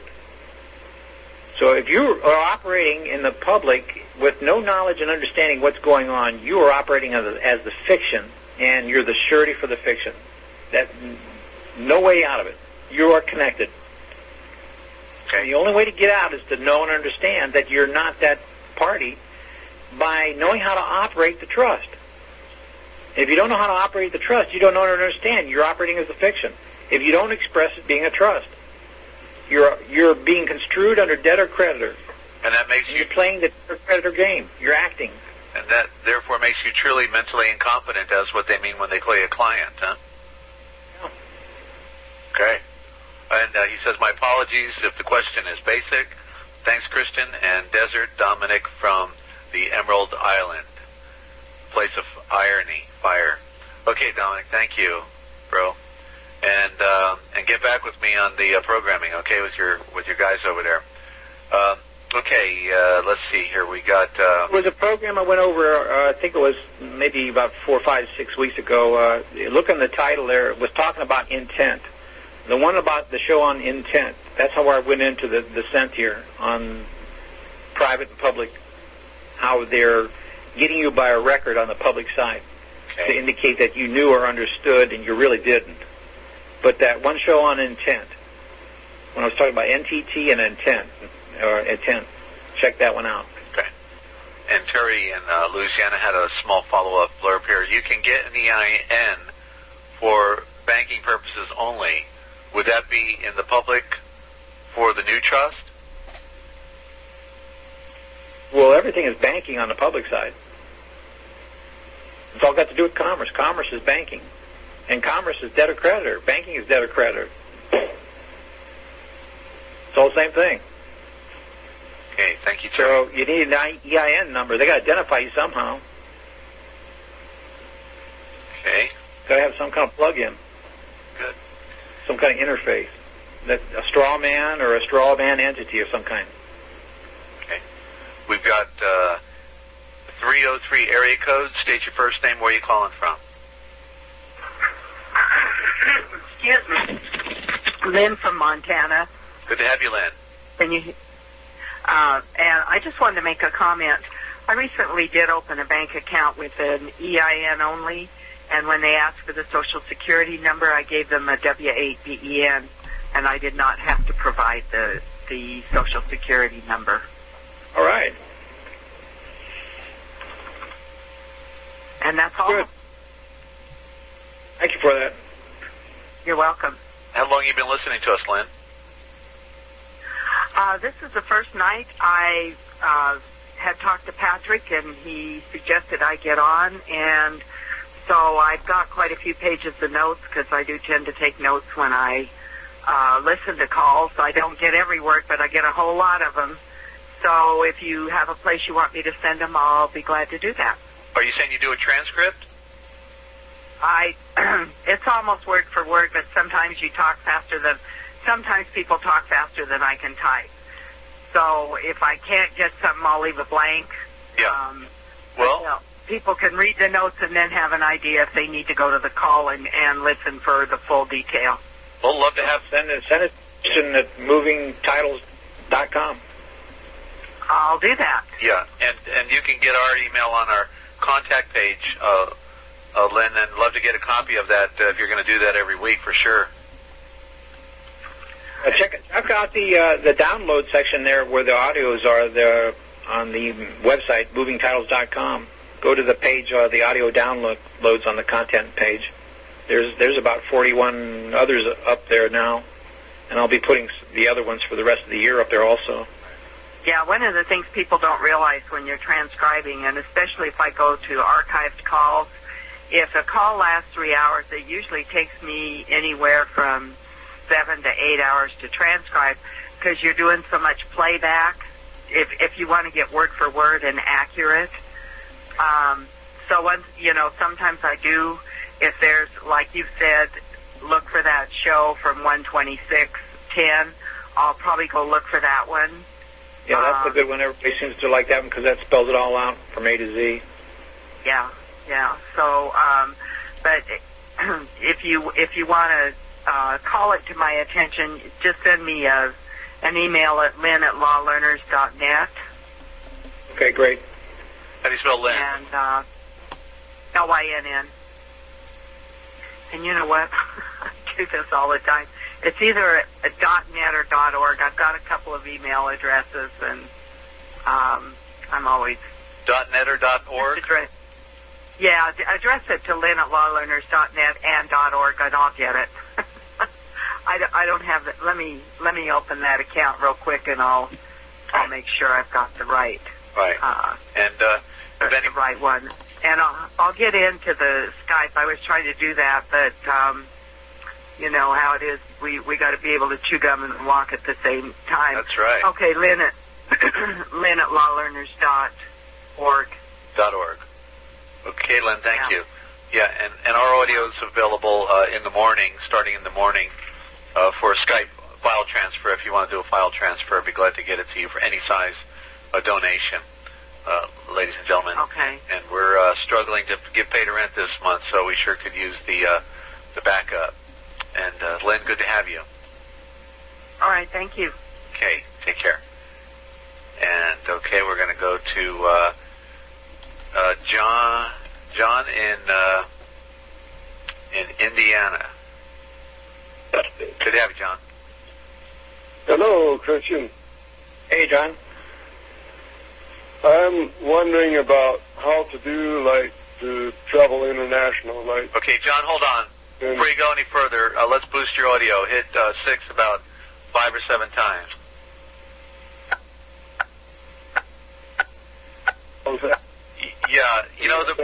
Yeah, the problem is you just raised your hand, and there were two people in front of you, John. Is it a short question or pretty much? Yes. Okay, hit your 6 about 4 more times. Let's do it. We got to get that audio. It's funny how that's a little better when people raise their hand. Whoever's been on the call longest, go up front. So that's just a footnote, but I'm noticing how the system works, and so whoever's been on the call longest raising their hand will get at the front of the line for some reason. So I'm trying to track that so we make sure it's based on whoever has their hand up. So I apologize, for that mix-up. But go ahead, John, and we'll get everybody here. All right. I was curious to know how to do with traveling international. Do I get a passport, or is there a better way? Traveling internationally? Well, there's a number of different other remedies for traveling international, foreign passports and things, and I'm really not up on those. The passport we're trying to get is after we terminate the whole accounts and things that we're going to ask for the one that's the probably tied in with that new classification of number there that's going to give us a whole new different classification as a foreign entity.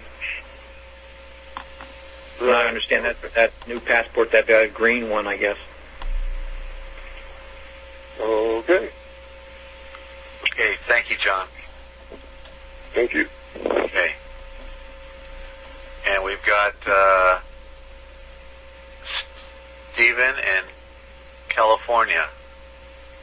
Go ahead, Stephen. Good to have you. Yes, Stephen in Lincoln, California.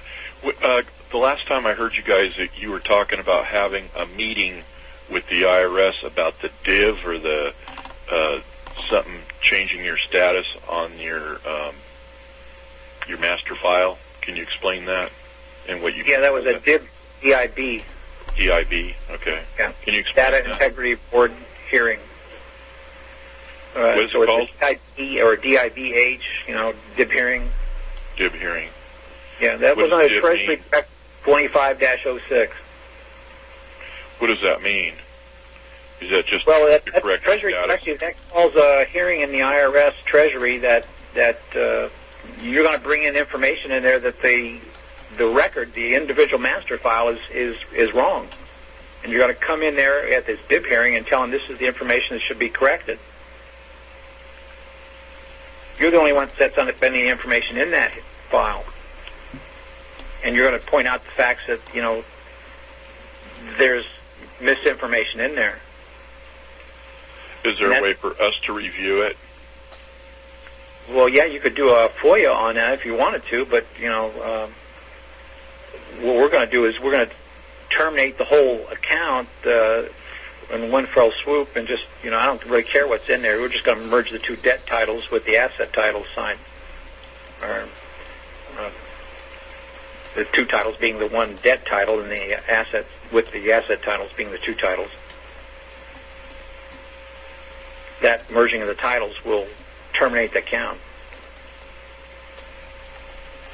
Right. That's the whole reason for doing this and learning this.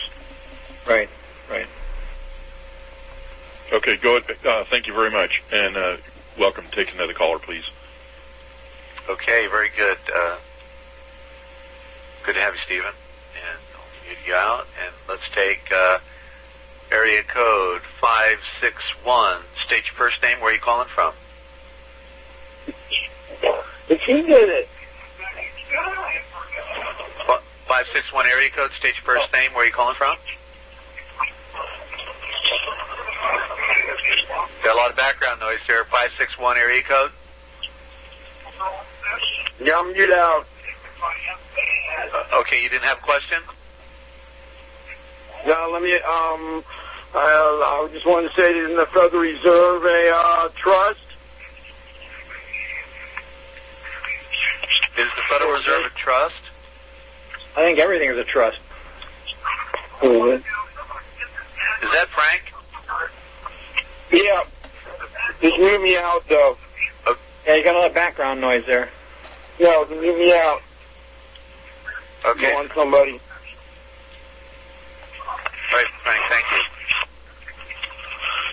I'll meet you out. Anybody else with a comment? 11. We got about another 5 minutes then. Yeah. Anybody with a comment or a question? State your first name, or yeah, right. I'm getting a little tired. My head is spinning. I got so much multitasking I'm doing here tonight. Just hit star 5 if you have a comment or a question. The floor is open at this very moment. Okay, we've got through everybody here.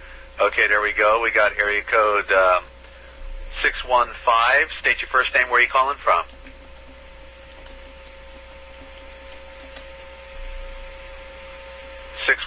area code. Hey, hold on. Just let me turn my speakerphone off.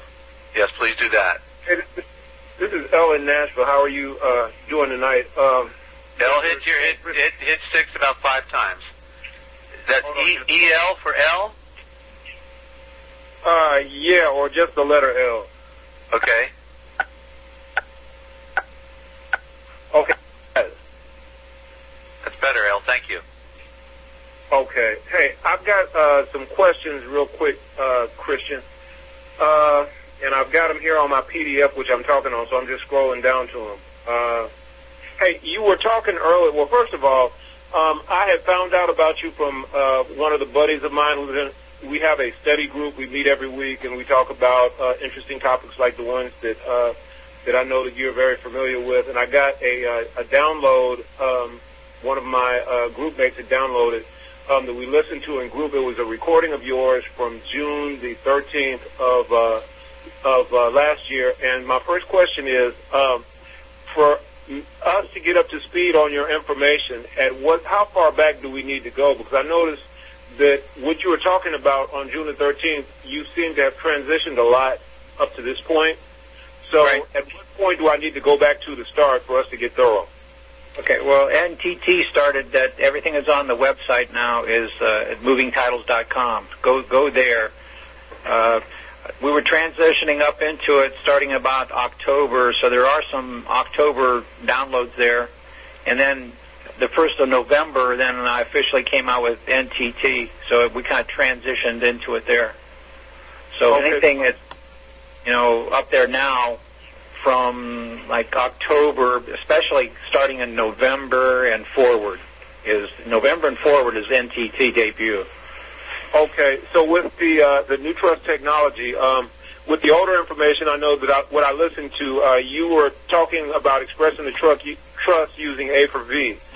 Have you transitioned away from that?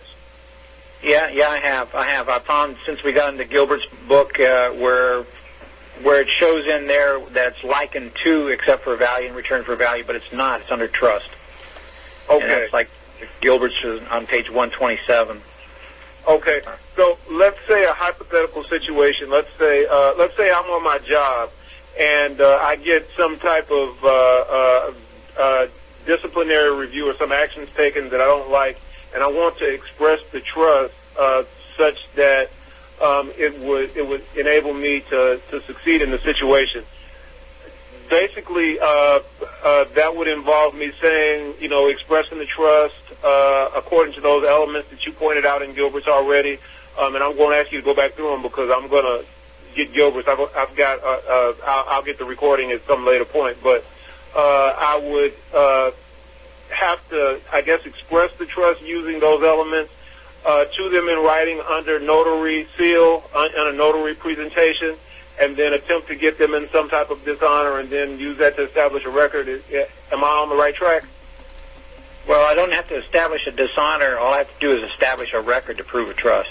And I'll be doing that with, say, the notary, getting the certificates for what he did, and the UCC filings and the county filings, which will, create the records to prove my trust.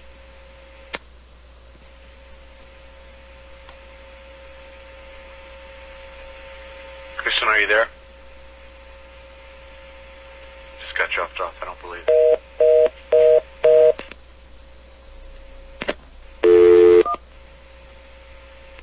Mentioned earlier in this call about bond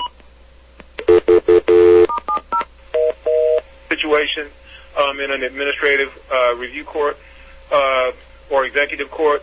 How specifically, what does that involve when you bond a Well, under trust, the trust is the bond. Pardon me?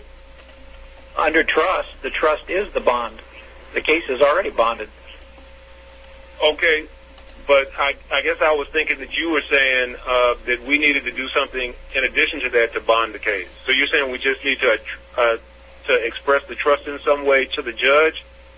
Well, back under the older method of debtor-creditor, we had to put a letter of undertaking and stipulation in there, bond the case, make sure we had everything bonded up with something. But under trust, the trust is the bond. So then, if I have to go into court for whatever reason, then it's already bonded, and I don't have to actually bond it, or you wouldn't have to merge the titles, and the merging of the titles becomes the offer they send to you is the offer for the debtor-creditor, which represents the trust debt. When I return it back to them, saying that they're the trustee under a false presumption that I'm the trustee, I return it to them. They're the trustee for them to pay it. But I've also given them the return title to the asset, and now they have both titles. And when I merge the two together by the notices, the UCC 1s and 3s in the counties, then that trust is terminated, and they should take care of it, disperse the funds, make the payment. The merging of the titles is the payment. I liken it to a BOE, although it's not a BOE. So it's really a lot simpler. Okay. A lot smoother, a lot cleaner. Okay. Another question. Are Are you familiar with a gentleman that put some information out? He was active in the Patriot movement, named Tom Shaw. I'm familiar with him. Yeah. Okay. Do you have? I read that book as well with some of your other information. Are you familiar with where he is? Because I haven't found anything from him since about 2002. Everything's. Well, I think he came out with another book just recently, didn't he? He's got two books out containing the same information, I believe. Okay, did he drop off? He might have. Yeah, apparently. Okay.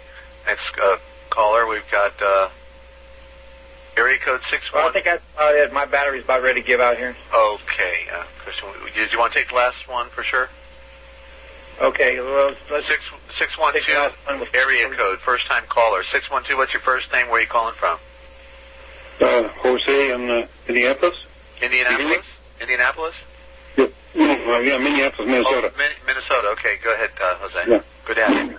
Well, I had a trust here a number of years ago, just a plain trust and common law trust from the IRS. Is that any good? The IRS sent me a letter that said it's a common law trust. So is that good for anything, or do I work with that, or what? Well, just because you say it's a common law trust doesn't really tell me anything. You know, trust, if it's a common law trust, it's probably not an equitable trust. Well, it's in codes, or was it formed under equity? Well, it was formed under equity, but I mean, I just got this, I filled out the application a certain way, I forgot, but then I did get the letter that said common law trust, right from the IRS.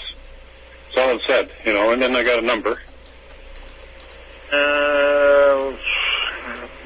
I'm going to say, with quick assumption, I'm probably going to assume it's a statutory trust under statutes and codes, although it may be a private trust, I don't know. Well, I just wondered if that's any good, or how can I check out? Can I use that for anything, or in this method, or I'm not familiar with your whole system, how it works. And we're not using it for trust as a protection mechanism. I'm not for forming trusts and putting assets in trusts. I'm for using a trust as an offensive method. Yeah, but I mean, I don't know what it can be used for. That's kind of my question. Can it be used for anything in your system? It depends how it's formed. And I can't tell you exactly how it's formed. How can I find out how it's formed? Well, you go back on some of the calls that the downloads at the site, movingtitles.com. Get Gilbert's Law Summaries on Trust book, and when you go through there, you'll be able to identify, what kind of a trust you really have. And then you'll be able to see maybe how you might want to use it. Just a plain trust from the IRS is all it amounted to. Yeah, but if you're telling me from the IRS, that tells off the bat they're probably putting you under statutes and codes. Yeah, common law, it said, though. So that wouldn't be under the statutes and codes. Yes, but what kind of common law? Is there true common law, or you're pre-1933, or is it common law post-1933? Because they're not the same. Yeah, well, I don't know, because, I got it, like in the 70s, 1970, and then, I suppose it's after. I don't know. It's like equity. Equity pre-1933 is different from equity on post-1933 on the public side. Mm-hmm. So I suppose it's no good, then. I'm assuming that, yes, but I'm not really saying, because I can't say. I don't know how it was formed or what it was formed. But it was from the IRS saying, well, kind of makes me think. I wonder. Question. Yeah. I filled out the application a certain way that I could do this, and I forgot how I did it, but anyway, came back just exactly what I wanted. It's a common law trust. And since then, I've done that, and it never has come back to common law trust again for other people. Mm-hmm. Well, I can't say without seeing it, really. Without seeing what? I don't know how it was formed. Well, yeah, that's what I mean. I don't know how I can check to see how it's formed. I don't know how to do that. I don't know what they meant by, or how I can check on what they meant by common law trust. But that's what I applied for. The bankers wouldn't even open a bank account on it because it was a common law trust. I finally got one to do it, but several of them turned me down because it was a common law trust. I don't know. What classification is it under? Classification? What kind of classification? I don't know what you're talking about. Classification of what? Well, not to be facetious, but, I don't think you know enough about it yourself to tell me, how I'm not going to describe, what it is if you don't know yourself. All I know is what they told me. I don't know what the classification is. How am I going to tell you? Well, it's only what they told me. That's all I know. I don't know anything else. Well, get the Gilbert's Law Summaries and study up on trusts or any kind of trust material you could read on, and study about trust formation, under the different law forms. Equity, common law, statutory, different law forms for different trusts. Well, that would be under law, but that wouldn't be under IRS then. Well, see, IRS operating statutorily wise, I believe, so if they say, recommended you get a trust somehow, how did you form it? Or if you're relying on them to tell you, then what would they tell you? I don't know. I just filled out papers or something, made an application, and for that name, and I got a little more specific and some knowledge there. It's too vague what you're giving me. I can't make a call on that. Well, I understand, but if we haven't heard of it, I guess we haven't heard of it. Oh, well, I've heard of private trust, so I've heard of common law trust, But not from the IRS. I can't say that is what it says it's supposed to be. How was it formed? What was its mechanism? What was its law form? What is it claiming? I don't have any idea what you're talking about. Well, I just filled out the application blank. I can't explain to you in 10 minutes. Right. So I'll get back on the downloads to do some study on it. Get Gilbert's Law Summaries. Yeah. Right. You keep on listening. All right. Thanks. Okay. Thank you, Jose. And Kirsten, we'll close her out. All right. And just want to mention before Christian closes out, stand by because we have coming up the all-time classic, Wake Up America, Exposing the Deception of Modern Money by Stephen Jacobson. Okay, it is.